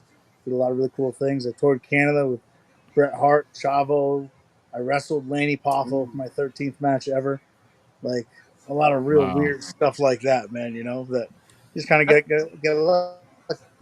That's one of Ruby's inspiration is Lenny Poffo. Is it? The great poet Come on. himself. Yes. You want to hear a funny story? You want to hear a really Go funny story? ahead. I always want to hear something funny. All right. So here I am, 13 matches into wrestling. I'm on a tour of Canada. Bret Hart's the guest commissioner every night. Chavo Guerrero's there. The guy who is now Brian Idol, I actually rode up with him. So I'm hanging out in the car with him. And back then he's called Earl Cooter. Maybe I'm not supposed to say that. I don't know. Don't tell. But anyways, so I'm hanging out with all these guys. And Lenny comes up to me, and I'm painted up, look like I look. And he goes to me, "Hey, I'm gonna do a poem about Randy when I get in the ring." For those of you who aren't necessarily big wrestling fans, but I don't know what you're doing, Macho Man and Lanny were also from Canada. So I'm in Canada again. Bret Hart is there. We're in a hockey stadium. There's like 2,000 people around the ring, and he Wow. goes, "Why don't you cut a promo shitting on Randy and me?" And me being 13 matches in, I'm like, you know what, bro? That sounds like a great plan. I like where your head's at. I think I should do that because, man, everyone's going to really be mad at me for that. So I'm like, again, I look like I look. And I go out and I cut a haiku because in my infinite wisdom, the best thing I could do to slap back at the genius was to also write a poem. So Oh my god. yeah, bro. I mean, listen, we're like, I think at this point I was 7 months into wrestling. So, we're painting the picture here. We're painting the picture. So I go out and I cut this promo, and then he takes the mic and he cuts his promo, and obviously, it's beautiful and eloquent, and it's all about Randy, and we're in Canada, and everybody's like, "Oh my god, this is great," and everyone's like, "That guy is a total douche," and so we have this match, and we're wrestling, and again, I'd like to reiterate, I'm 7 months in. This is match number 13. Okay, we're not really standing on big legs here. He had asked me, "What do you do really well?" And I said, "I do a great rolling thunder." And he was like, "What's that?" And instead of saying, "You know what, sir, you're right. I shouldn't do that. That's a terrible plan. What do you want me to do?" I said, "Here's a YouTube video of what it looks like." Okay. If we're not painting the picture yet, I don't know what will. Okay. Okay. Thank you. So, so Wow. I put Lanny down in the corner, and I'm set for the Rolling Thunder. And I go to hit the Thunder, and I'm supposed to not hit it per se. And he rolls uh, away, but not in a way that I'm not going. Okay. So here I am in the air, and I look up above my head, and I go, "Huh, sure looks like I'm going to land right in his head. That's probably not a good thing at all, is it?" So I try to like pop a handstand and throw my body a little bit, but about 240 pounds of Bloodsaw comes crashing down on Lanny Poffo, who at the time was not a spring chicken. Rest in peace to Lanny, but you know, so so he doesn't exactly hop up, but he gets up, and I'm like, "Brother, are you alive?" And he's like, "Throw some punches at me," and I'm like, "Yeah, man, you got it." At this point, I'm like, "Oh man, I am so in for it." So I'm throwing punches at Lanny, and he counters, hits me with a hip toss, uh, hits me with the moonsault, and we get out of there. I get to the back in the locker room, and I should have probably mentioned the booker for this tour was Bushwhacker Luke. So yeah, yeah, you can like it gets better, right? So I get back to the locker room, and there's Bushwhacker Luke, and for about 2 hours, he ran me up one side and down the other about everything I had done wrong. And honestly, I was like, "Well, you are, yes, sir. I'm sorry, sir. Of course, sir. I'm so sorry, sir. I don't know what I was thinking, sir." And like I took it. I took it because I was like, "Man, he is not wrong. He's been doing this a lot longer than me." And after about 2 hours, he let me get changed, and then we went to the bar and he bought me a beer. And he was like, "You're a good kid. You'll be all right. You just don't act like a fucking Arctic Ozark, mate. All right." And I was like, "Yes, sir. You got it, sir." So you know, and that was that. So So with some yeah, of man. these great stories and stuff, and the development of the character that we all know now as Bloodsaw, how Yeah. how did the mindset go into building who you are today, and what attributes did you implement from past wrestlers to build this persona now, or is there a persona that was built off of another wrestler? Sure. Well, so it wasn't really built on a wrestler per se because, like I said, I had grown up watching some wrestling, but not a lot. I mean, the face painted element comes a lot from like the Ultimate Warrior influence. Um, you know, some of the stuff he would say when he was later on in life, and he'd be like, sometimes you just got to go into the woods and walk all fucking night until you figure out who you are. So I took that, and so one of my things I like to say is, sometimes I forget who I am when I go walk in the woods until I remember who I am, and then I paint it on my face so I don't forget. You know, Ooh, I um, like that actually. so that's one of my things is like sometimes when things in the career and the win and loss column or the title column they're not quite going the right way. Sometimes you got to go take a walk in the woods. Take a walk in the woods. Who are you? Why are you? What are you doing? And then when you figure it out, put it on your face. So that's that. But then for me, some of the other elements. I mean, um, right now it's Bloodsaw Unchained.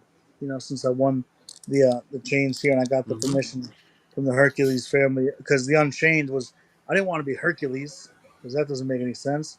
That's him, you know. So what happens when you break the chains, man? How do you free yourself? What happens when you remove the limiters? And so Bloodsaw Unchained, I don't necessarily hold back. I do my gorilla press, and if I want to pick somebody up over my head, I'm going to. I can military press 315 pounds. So unless you weigh more than that, you're probably not telling me no. If I tell you you're going up in the air, you know, if I want to suplex somebody and throw them across the ring, I'm going to do it because I can deadlift 500 pounds, and you're not going to tell me no. You know, so it's like those limiters, and that's a lot of the where I'm at with it now. The top hat, always a part of the character. And some people like to hate on the top hat because of the dents and the bumps and the bruises, but I finally got it how I like it. You know, I think really got the right character finally. But you know, I've always felt that wrestling is a show. It's got to be a show. We're here to have fun and be in the ring, and so um, this is sort of my concept of welcome to my show. You know, welcome, welcome to who I am. You know, the wave of the top hat and the welcome in situation. That's always been very important to me. So that's a lot of how the character has come to be who I am. But it really is. It's take who you are, turn it up to 11, and then see if that fits wrestling. You know, There some you people go. turn up to 11. That's not what wrestling wants from you. So if you're not going to give wrestling what wrestling wants from you or needs from you, then you got to reassess it. But yeah, Dig it. that's I dig it. it's a lot of the weirdness there. You know. I mean, I was loving some of your promos because I was getting some Mad Hatter vibes, and I was like, I was getting with it. I'm like, this is good stuff. You're a sight to see in the ring and out of the ring, my friend. Thank you. Thank you very much. I do my best, man. I try to make it worthwhile for everybody. You know, if you're showing up, I'm going to try to give you everything I can to make it worth your time. You know, for That's whatever it good. is. If you're watching my promo, my match, if you're buying a ticket, a T-shirt, a face mask, whatever you're buying, man, let's make it worth your time. Amen to that. There you go. Well, speaking of the work and people showing up, you know, with the years that you have, I mean, obviously you've gone from large crowds to small crowds, obviously. Yeah. Um, so in the industry, whether it be working the size of the crowd or maybe in the region or the location where you're at that point of time of the show, what, in your opinion, what types of crowds are the toughest to work and why? Oh, toughest. That is not. I'm really glad you went that direction because if you're about to ask me for the best crowds, I was about to have to politely decline because I just like I can't, you can't. I don't know, man. Any crowd's the right crowd. The toughest crowds to work. Um, so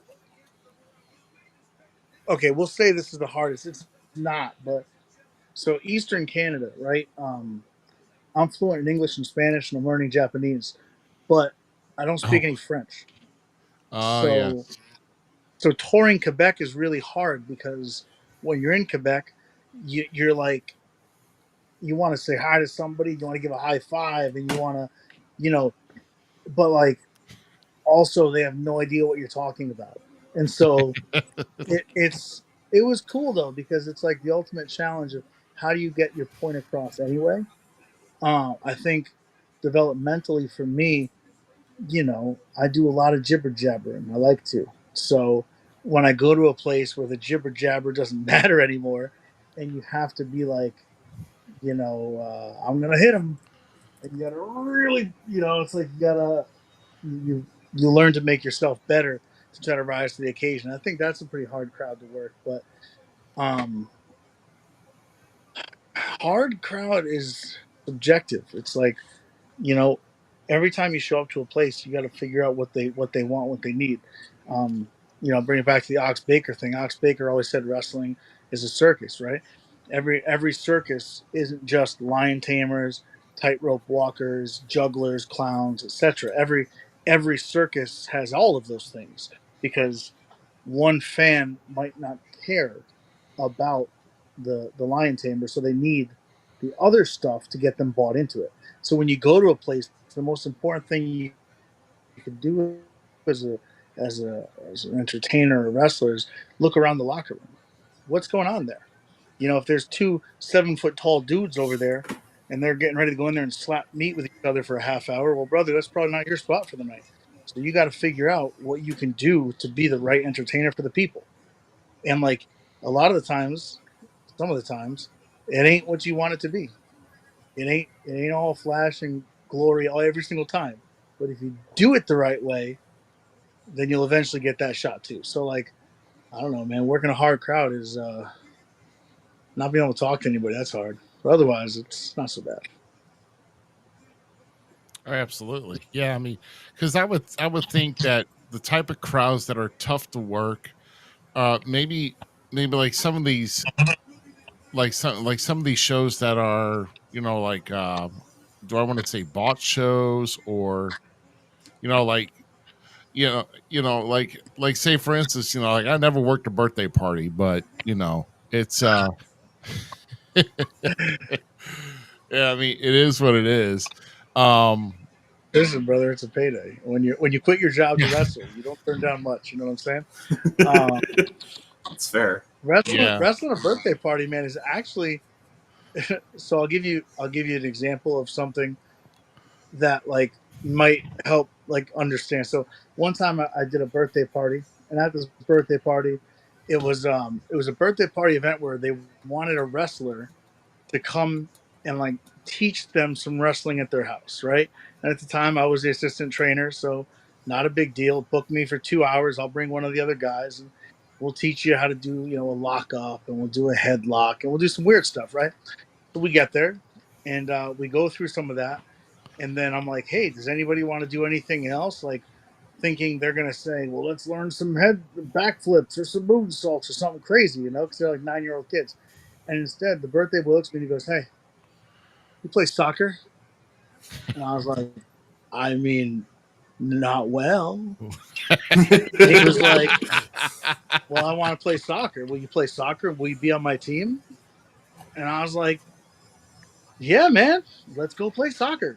So, like, I played soccer for an hour with a bunch of little kids. And, like, I don't know, it wasn't even wrestling, but, like, That's a in that moment, that's what they wanted the wrestler to be. That's what they wanted. So it's like, did I want to go play soccer? Absolutely not. I'm terrible. I'm not a runner. I'm a lifter. Very heavy, and I can do flips and stuff, but like I'm not built for this nonsense. So it's like it's just stuff like that, man. It's like how do you do what they need? And that's any of those bot shows. It's the same. It's just you got to find the niche, you got to find the need, and then once you find it, go for it, baby. Just go for it. Yeah. Yeah, I get you. Maybe you guys are better at soccer than me, though. I don't know. Oh no, God, no. Lord, no. I'm 280 pounds. I don't run, brother. Yeah. No, I'm heavier than that, I'm and even back in my I'm soccer 250. days, my soccer days. Yeah, I remember. Here's a story from high school, real quick. I remember one time being in high school, and we were at a party, and it got kind of loud, and the officers came up, and I literally just sat there. I'm like, you don't. Everybody else scattered, and I'm just like, I'm in trouble. To take this loss. Yeah, well, I get that. man, I ended up just getting a ride home. That was it. Well, we've actually come to our part in the evening here that we kind of take not like we haven't been laughing already, but we're going to be taking another humoristic side here to looking at the business through the art of memes. Everybody, that's right. It is time to reveal this week's wrestling's gold memes. Everybody, yes, indeed. That's right. Wrestling's gold memes. And hey, how do you like that costume? Daisy? That was pretty cool, wasn't it? Yeah, it's beautiful, buddy. Appreciate it. No, sorry, It's all right. Yeah, it's hard to be producing and being on camera. We we got to keep the party rolling. I know it's hard for me to keep it rolling, but oh my goodness. So let's check out this week's Wrestling Gold memes. So you remember this back after the Royal Rumble here, Z? Yes. Yes.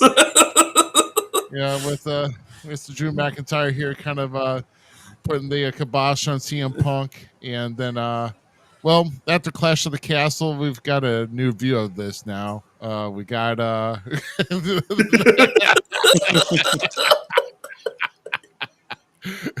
we got got Mr. Drew McIntyre laid in the dirt now with that infamous 2 count by CM Punk in the rough shirt. So that's a thing of beauty there.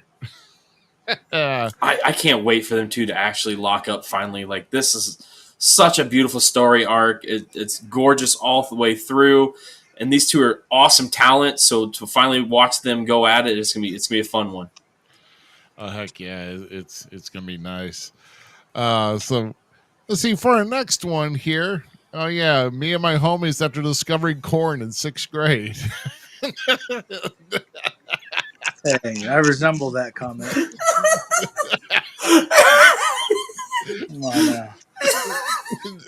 I was Damian Priest, so I'm not gonna lie.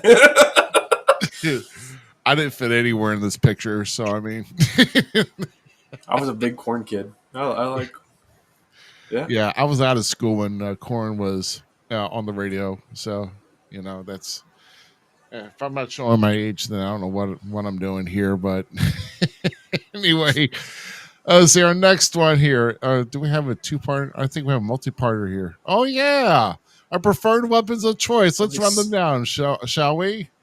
Let's see. First off, we have a Triple H. You know, with the sledgehammer. You Amen. know. Okay. Yeah. Let's see. Then of course the barbed wire baseball bat. You know, Cactus Jack. Right. Beautiful. Yeah. And then let's see, Sting with the infamous black baseball bat. I can't wait to see where this is going. Yeah, I'm curious now. And we got one more for you here. My mom.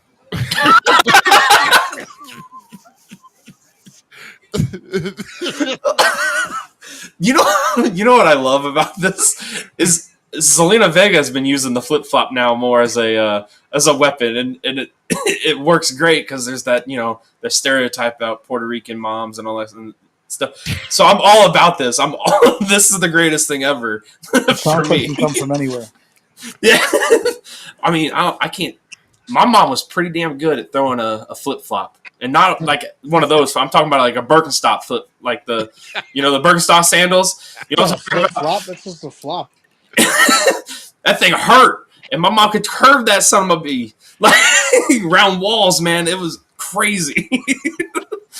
She threw like a boomerang. Oh, dude, I am not joking at all. Shoot, mine was. If I put it to my preference, it'd be the wooden spoon. So she got tired of breaking them, and so it was like one day she like broke one over me, and I just like looked at her like a no sell, and she's like, "Ah, forget it," and she never bought another wooden spoon ever again. So let's see, what do we got for our next one? I forgot here. Oh yeah. Me in 1997, dude. These graphics can't get any more realistic. The graphics.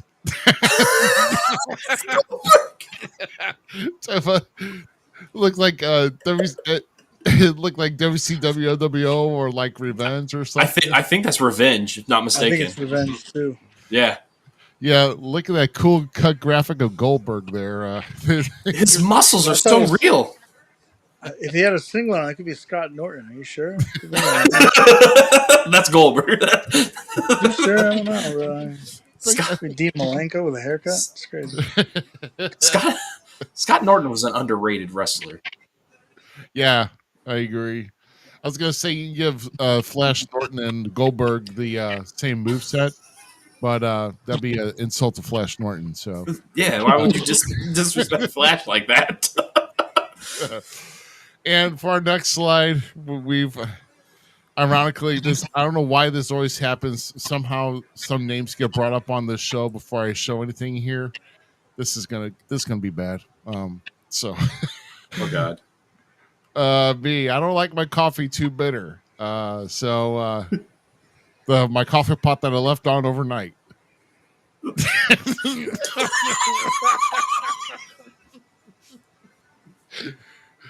Yes, that's Bret Hart sitting in a cup of coffee saying, "Don't go for kick." Oh, Oh my God. you're Oh my talking earlier about him in one of your stories saying Bret Hart. I'm thinking to myself, "Oh my God, here we go." Listen, I hung out with Brett a little bit on the side. I never heard about Bill, but like, hey, man, you know, Bill was just on a podcast just recently talking about about the bitterness and stuff, and that he would love to bury it and get it over with. Like, oh my God, yeah. Obviously, haven't watched any of the specials on Vice either. So, or at least with the the Who Killed WCW. that's a show. Yeah, what's up, Texan? What's going on, man? Good to see you hanging around. So yeah, the one thing about Brett, I think it will be is, I'm sorry, but this is one of those jokes of wrestling now that I just enjoy. Like, I enjoy it's become so synonymous with the two that it's like Kevin Nash tearing his quad. I don't give a crap how many times I hear somebody make a joke about Kevin Nash tearing his quad, and I enjoyed Kevin Nash, but it's still funny to me. Like, it's still that, like, it happened. I'm sorry, but like it's one of those funny things for me. That's yeah, I know. It's sometimes you just can't help but laugh. But oh my goodness! But that is, I think that was the last one. I think so. Yep. So That's a good this round. week's, so that's this week's Wrestling Golden Memes, everybody. And we Good round, fade out maybe. to that. So I think we oh yeah, you got the next question. Yes, Sorry, sir. brother. I'm getting all So we go from jokes to something more serious. You know, you've been around the industry now, and had the opportunity to form your own faction. We talked about the Four Horsemen earlier. You got to form your own group. Give us a rundown of how the group came to be, and who were in the group, and what accomplishments did you guys get to make as a group? which one are you talking about? You're talking about so I had two tag teams that did pretty well. My first tag team was called the Killers of the Community. Teamed up with this guy Nocturne, which was cool because at the time I was incredibly green and he was not. So he taught me a lot, showed me a lot. We were tag champions in Connecticut, tag champions in Ohio. We actually worked with Phil Nitro Monahan and Gideon Malice out there. They were running at the time with Paul Bearer. So this was kind of here's a bittersweet one. We were going to get to work with Paul Bearer, and then he passed away 2 weeks before the show. We were supposed to wrestle these guys, so I never actually didn't work with him in person. So that was a bummer. But as that tag team, we also got to work a lot with the House Party at the time. They were All Money Is Legal as well. So now that dude's over. Was it Big Boofa? He's over in China, killing it in wrestling still. So like a lot of cool stuff with them. And then after that, I had a group called the Normals. So Normals was myself, Jekyll, Chance DeMoss. At one point, Abyss came in for a show and he joined the group. Oh wow! So that was kind of cool. It was actually he joined the group for a show that ended up being Ox Baker's last show of wrestling, and it was a really cool show. Here's a weird story for you, but it's kind of fun. You guys ever seen the Rocky Horror Picture Show? Yes. Okay, so at the time, I told you I'd done some theater in my day. At the time, Buzz Bloodsaw is Rocky Horror was happening in Connecticut. It was on tour, so I was wrestling and touring and doing all this stuff. So for this one show, the Normals had a flash mob come in, and Abyss and Ox Baker did the time warp in the ring with a bunch of leather-clad weirdos and myself That's in awesome. face paint. It was super cool. Um, and Ox Baker had a feather boa on, and Abyss was out there dancing and all that good stuff. And after the show, Ox was like, you know, that was the most wrestling thing I've ever done. And I was like, because he really believed that like wrestling was a big circus, so he thought it was phenomenal. But then after that show, went and hung out with Abyss and like got a lot of advice from him and talked a lot about what to do with it and how to get somewhere and how to present yourself and what it takes to do a good sizzle reel and who to send it to and stuff like that. So, but yeah, as that group, so Jekyll and I ended up tagging up a little bit, and we went and worked for Matt Classic 8, 9, 10 years ago, something like that, down at a show in Tennessee, and we won a 2 hour and 15 minute 44 tag team gauntlet that we started and won for a shot What? at the for a shot at the tag titles that night. It was something ridiculous like that. I mean, fact check me Right. if you will, because I'd like to know the exact numbers and who we wrestled. But it was cool. So we ended up doing that and wrestling for a shot at the AIWF tag titles that night. And yeah, man. So as that group, I got to do a lot of that, a lot of work like that. And oddly enough, nowadays, Jekyll and I were not tag teaming anymore, but we do still travel together and we get on the road. And I mean, we've been driving together for almost 10 years, so we've done a lot of really cool stuff. So You yeah, you kind of covered all the bases on that question, so I'm down with it. Now, okay, so Abyss is one of those characters for me that I enjoy him. Don't get me wrong. One of the best big men in my opinion in the newer era of professional wrestling. mm-hmm. But I am such a Joseph Parks fan that I believe it does not get the credit he deserves because of how like predominant Abyss was. But Joseph Parks where it is for me. Like when he made that was solid gold. I mean that's the business, though, right? You know what I Right. mean?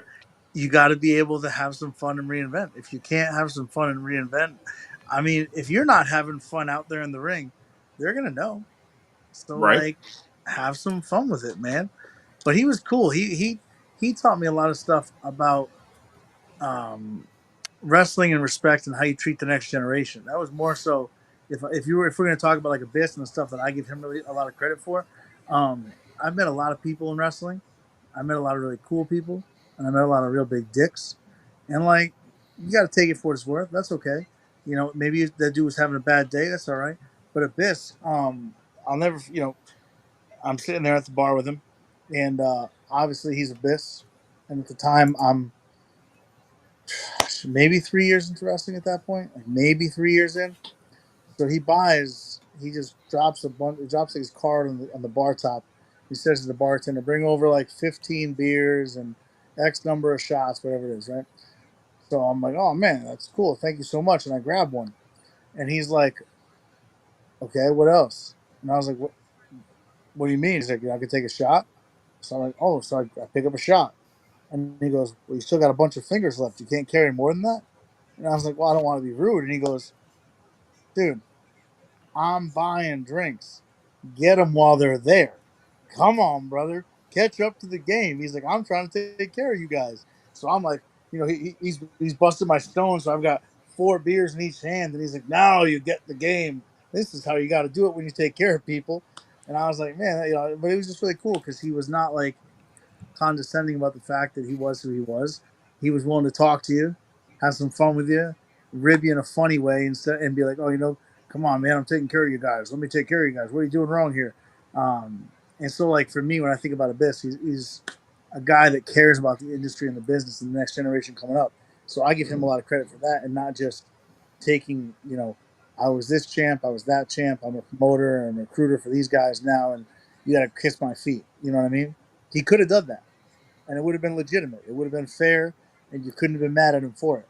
But he didn't do that. He was a nice guy, genuine guy. He wanted to like take pictures with us after the show. He wanted to take pictures and do promos so that like he took a picture with my group, and he was in it, and he goes there. Now you guys can sell this picture and say that Abyss is in the picture. And so like he did that to help us with our merch sales. And like he did a lot of stuff that he didn't have to do that was really cool of him to do. So I think he doesn't get enough credit for being stuff like that. Respect there, yeah. Absolutely.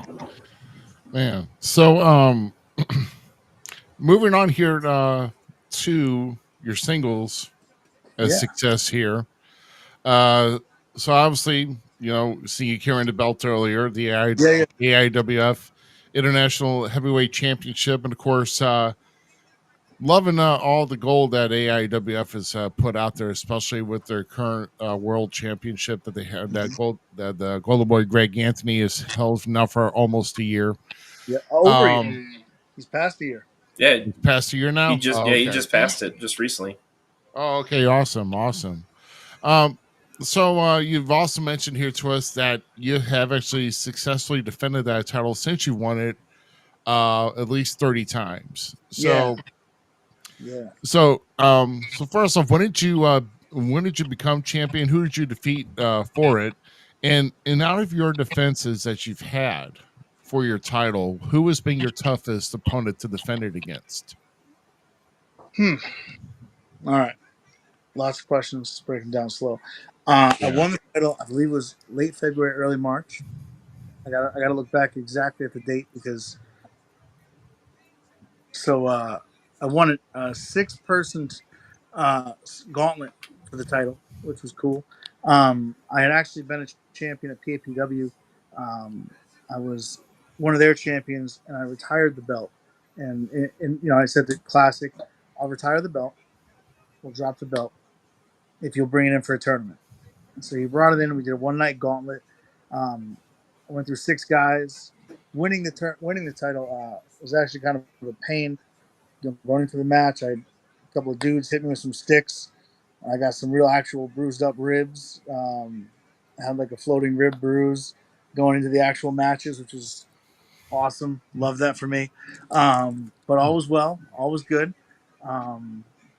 Came out of there from the other side, and so I've been trying to defend my title at least twice a weekend since I've won it. So I've been on the road a ton, going different places. In terms of like the most difficult defenses, I'm trying to think. I've had a couple of really cool ones with this guy Alan Compass, and they're cool because like Alan Compass. So he and I had a feud going up here in Connecticut last year. We ended it up with a pretty hardcore match. I ended up blowing out my quad. That was kind of crazy. I had like a hematoma between my quad and the bone, so I couldn't quite extend my leg for a little while. It was a pretty intense match. But since then, we've had a ton of like. So we went down for the AIWF anniversary show, and we wrestled down there in front of that crowd, and the crowd was hot, and he was going like into it, and that was a good defense, man. That was hardcore. I'm pretty sure I won it with a submission because I couldn't. It's like I always feel like any match I have to end with a submission, then that's got to be a decent one because if I can't knock you out and make you stay down, and I just got to rip something off your body, then you're really making me earn it that day. You know what I mean? I like to hit a good single leg rolling crab, and if I got to sit in your back and try to tear your leg off, man, you're pushing me somewhere that I don't want to be. So, Right. I wish you would just stay down. Yeah. That was a cool one. I'm trying to think of like, I haven't had anyone, no chair shots or chain shots. Well, I had one chain shot, one kendo stick shot. I've had a couple people try some dirty things, but I think my match with Alan Compass down at the AIWF 32, that was pretty cool. I liked that one in terms of good defenses. Footage is out there somewhere. I'll find it. Yeah. So it's been since February this year you've won it, and then you've defended it over 30 times since then. So we're getting to the end of June. So man, that is a lot of act. So you're a real fighting champion, man. You're not sitting back like once a month maybe. No, it seems like every weekend you're defending that. If not twice, you're defending it on some weekends. Yeah, so I do my best to defend it every weekend at least twice. And if I go to a show and there's 2 people there that want a shot, more than happy to wrestle twice on a show. Doesn't bother me, doesn't phase me. I've done it quite a few times where like I'll come out, I'll wrestle one guy, some other guy wants to come out and run their mouth. Let's run it later on in the night. Give me 20 minutes to drink a Gatorade and a half a Red Bull, and let's get back in the ring. Come on, see what you got. I'm serious. Like, yeah. So every weekend. So I'm trying to think. Like right now, going into July, the first weekend with the 4th of July. I don't think I have a show that weekend. I think, 4th of July, everybody kind of likes to relax and do their thing, and that's cool. I respect that. I got 2 shows right now on the 13th. The following weekend, I got 2 shows, both in Massachusetts, one on each end. Following weekend, I think I got 2 shots down in Tampa. The following weekend after that, I think I'm back up in Connecticut for another shot. And then I think I have another one. I can't look at my calendar. I'm worried I'm going to crash the phone again because now I'm on my phone. I don't want to crash anything. But I think I right now have 7 or 8 matches already set up for the month of July to defend it. So Wow. yeah, man, Wow. Holy you can't sit back if you want this thing. If you really want to get out there and you want to do something, hit the gym, get strong, get fast, and go show something. So you're proving yourself week in and week out Trying. with the title as it is right now. What kind of short term and long term goals do you have out for you for the future, man? Because you're doing all this stuff and you've accomplished so much in the industry already. But you got to be thinking about the future now too, not only just defending this title like the champion that you are. Well, man, short-term goal. I'm looking to get to Europe for 2 weeks in September. I'm talking to some promoters. AIWF's got a big following over there in Europe, and I want to get over there to Europe. I want to defend the title. I was talking to a guy in the south of France. I was talking to a couple of guys in England, one guy in Poland. I believe there's another guy in Germany. There's a lot of guys, all right? A lot of guys all over the place, right? So that's like the short-term goal for me. The long-term goal, I said I've been learning Japanese, fluent English, fluent Spanish.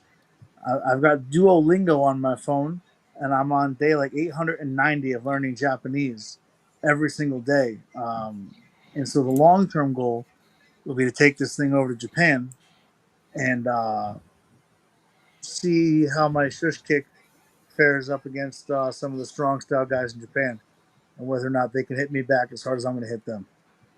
Well, now your goal just became one of my favorite things to watch in wrestling because I want to see you knock some little Jap dudes' heads off. Like, there's some real hard hitting guys over there. Like, you and Kenta would be a just stunning match.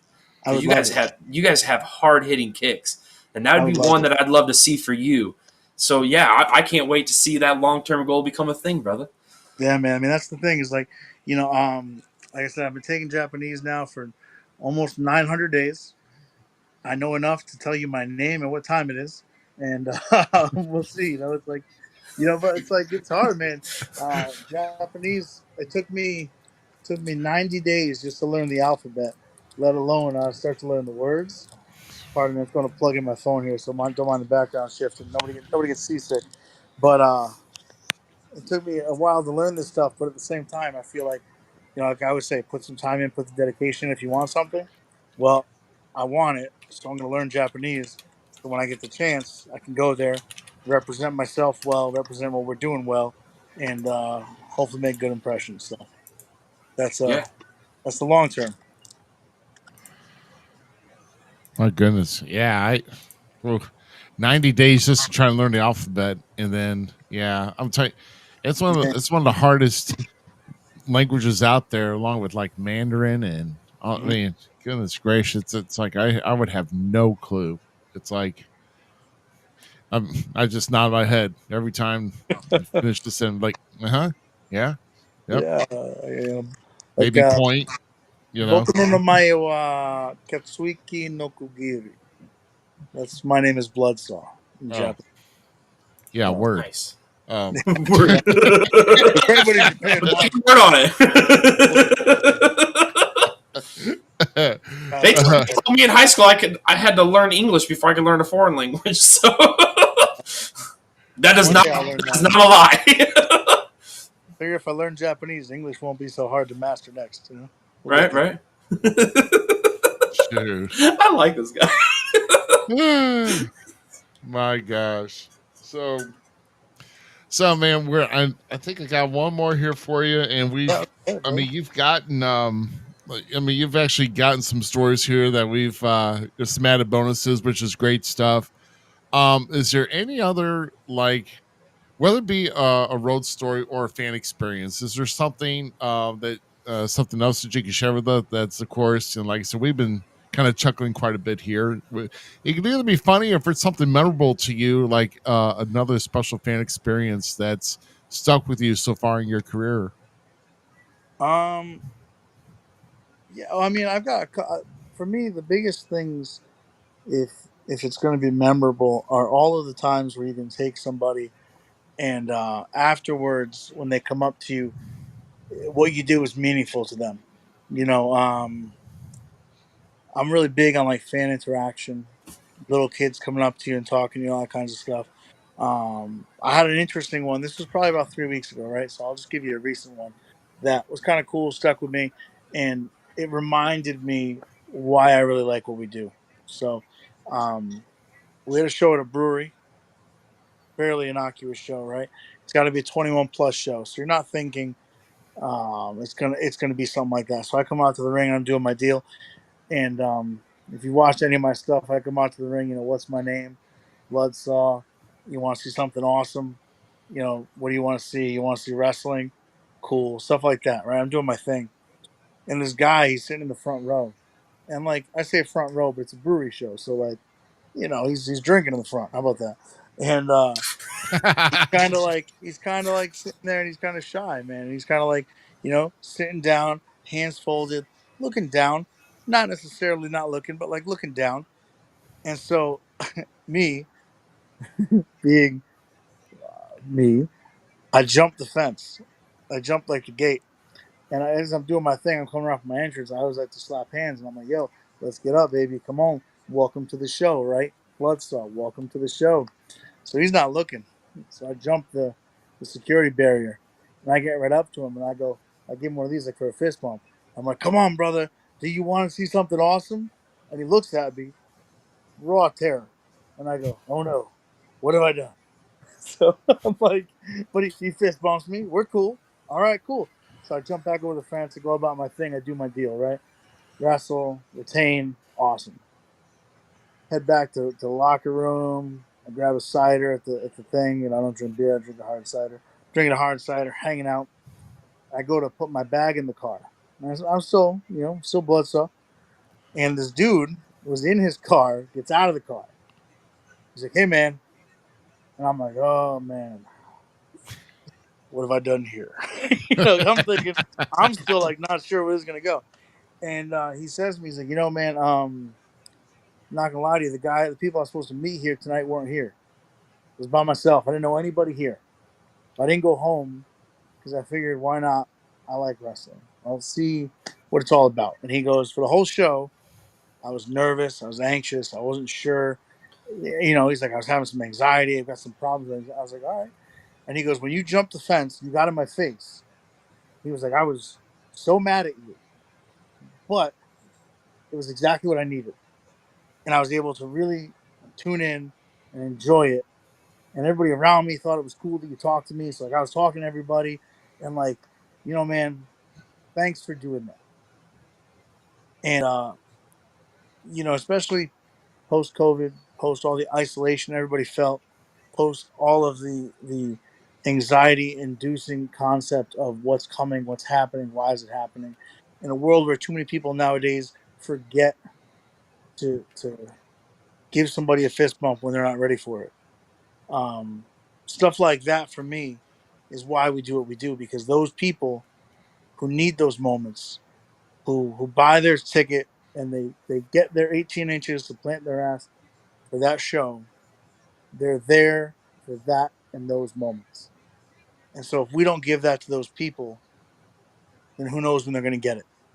And so for me, why we do what we do, what makes it so important to keep doing what we do and to keep giving our absolute best every single time are the stories like that, whether you're a little kid or an adult who just needs somebody to give you a fist bump and for 2 hours help you enjoy that day. That's what we do. And that's a recent story. That was like 3 weeks ago.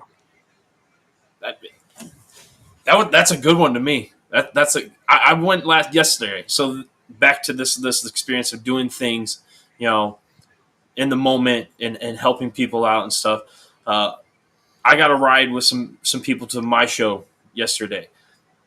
Guys that I've known for a while, but like never really talked to or anything like that. But we needed to help each other out, right?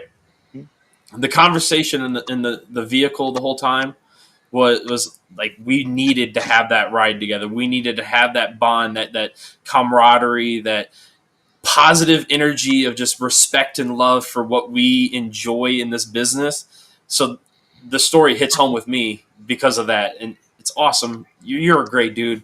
I am so thankful to have you. I let's see what Ruby says because you're top notch, my friend, and keep kicking people the hardest you can, man. I will. I absolutely will.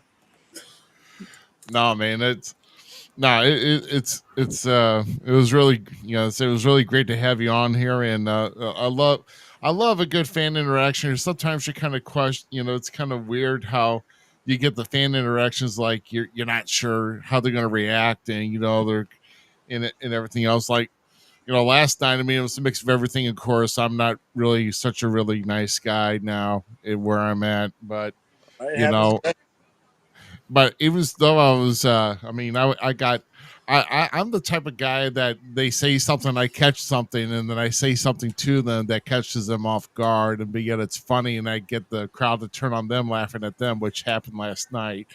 And I guess I'll go ahead and say it, but it was there was batons, there was chairs, everything last night, in our weapons everywhere last night. And one fan was telling my opponents to take the stick, and I went to him and I said, looks to me you take the stick. And then it's like so so I can turn the crowd on somebody who's trying to insult or whatever. And I've had it's a mix for me, because after I won last night, one of the super fans of my opponents actually reached over the rail and slapped and hit me, and all I just did was just show the belt in their face and like, haha, that's all. But it's no big deal. But then, like, it's like some little girl bought my last youth shirt last night, and then and I signed the back of the Buzzsaw with the rough cut and took a picture, let her hold the belt, get that. You got to make that memory, so take it with her. So it's like, even though wasn't really too nice about it, still somebody thought I was really cool, and I still took the picture with them. So it's not like I'm not a total dirt bag. It's just only to the guys I'm facing. So it's and some of the fans who we're all there for the fans, right? right. If the fans aren't there, we're not there. 100%. Exactly. And then of course, I had a few drinks or six. Last night, where I didn't have to pay a dime because they were buying me drinks last night inside the bar at the Knights of Columbus. So hey, why not? I don't care. And then a nice hour drive home. I felt really good and tired. So only an hour? You got lucky. Yeah, I know, right? Last weekend I was in Tennessee. I drove out Friday night, drove back right after the show. 2,200 miles. Jeez. I was complaining about my 3.5 hour drive. Actually, I wasn't. I enjoyed every minute of it. So yeah, man. Last weekend was cool. I got to take Jekyll and myself on a trip with a student for his very first match ever. Sick. Took him total loop was 2,200 miles, man, out there and back. But it was cool, man. That was cool.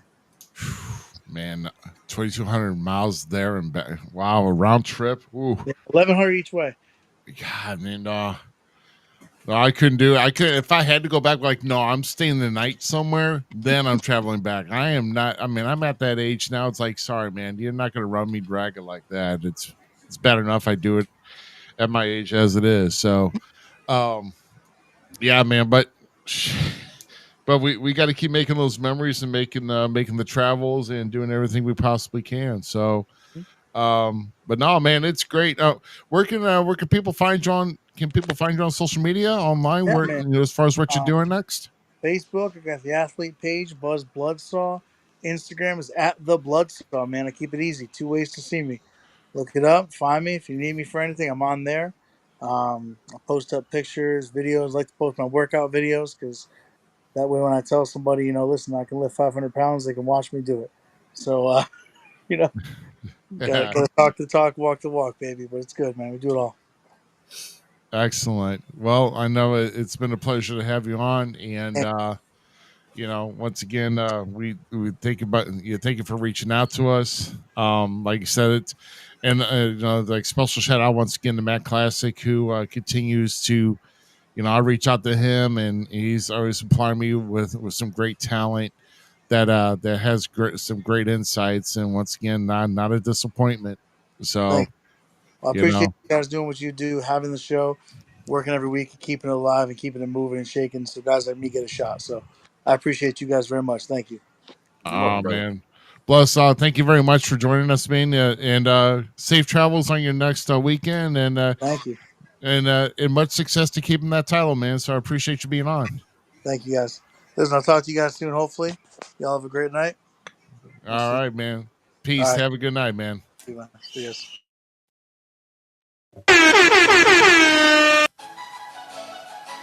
Well, that was the wrong button. But anyway, guys, we thank you very much once again for tuning in tonight for the Falls Count Everywhere podcast. That was the best of Falls Count Everywhere podcast guest interviews. That was Buzz Bloodsaw from episode number 151. And guys, we're going to be back next week at 9 p.m. Central with the full crew on deck. That's what we scheduled to do. And we're going to be back with episode number 238. So, guys, thank you very much once again for tuning in. Have a great week. Stay cool. And we'll be back to kick the party off again next Sunday night. Have a good night, guys. Have a great week. And we'll see you next Sunday night.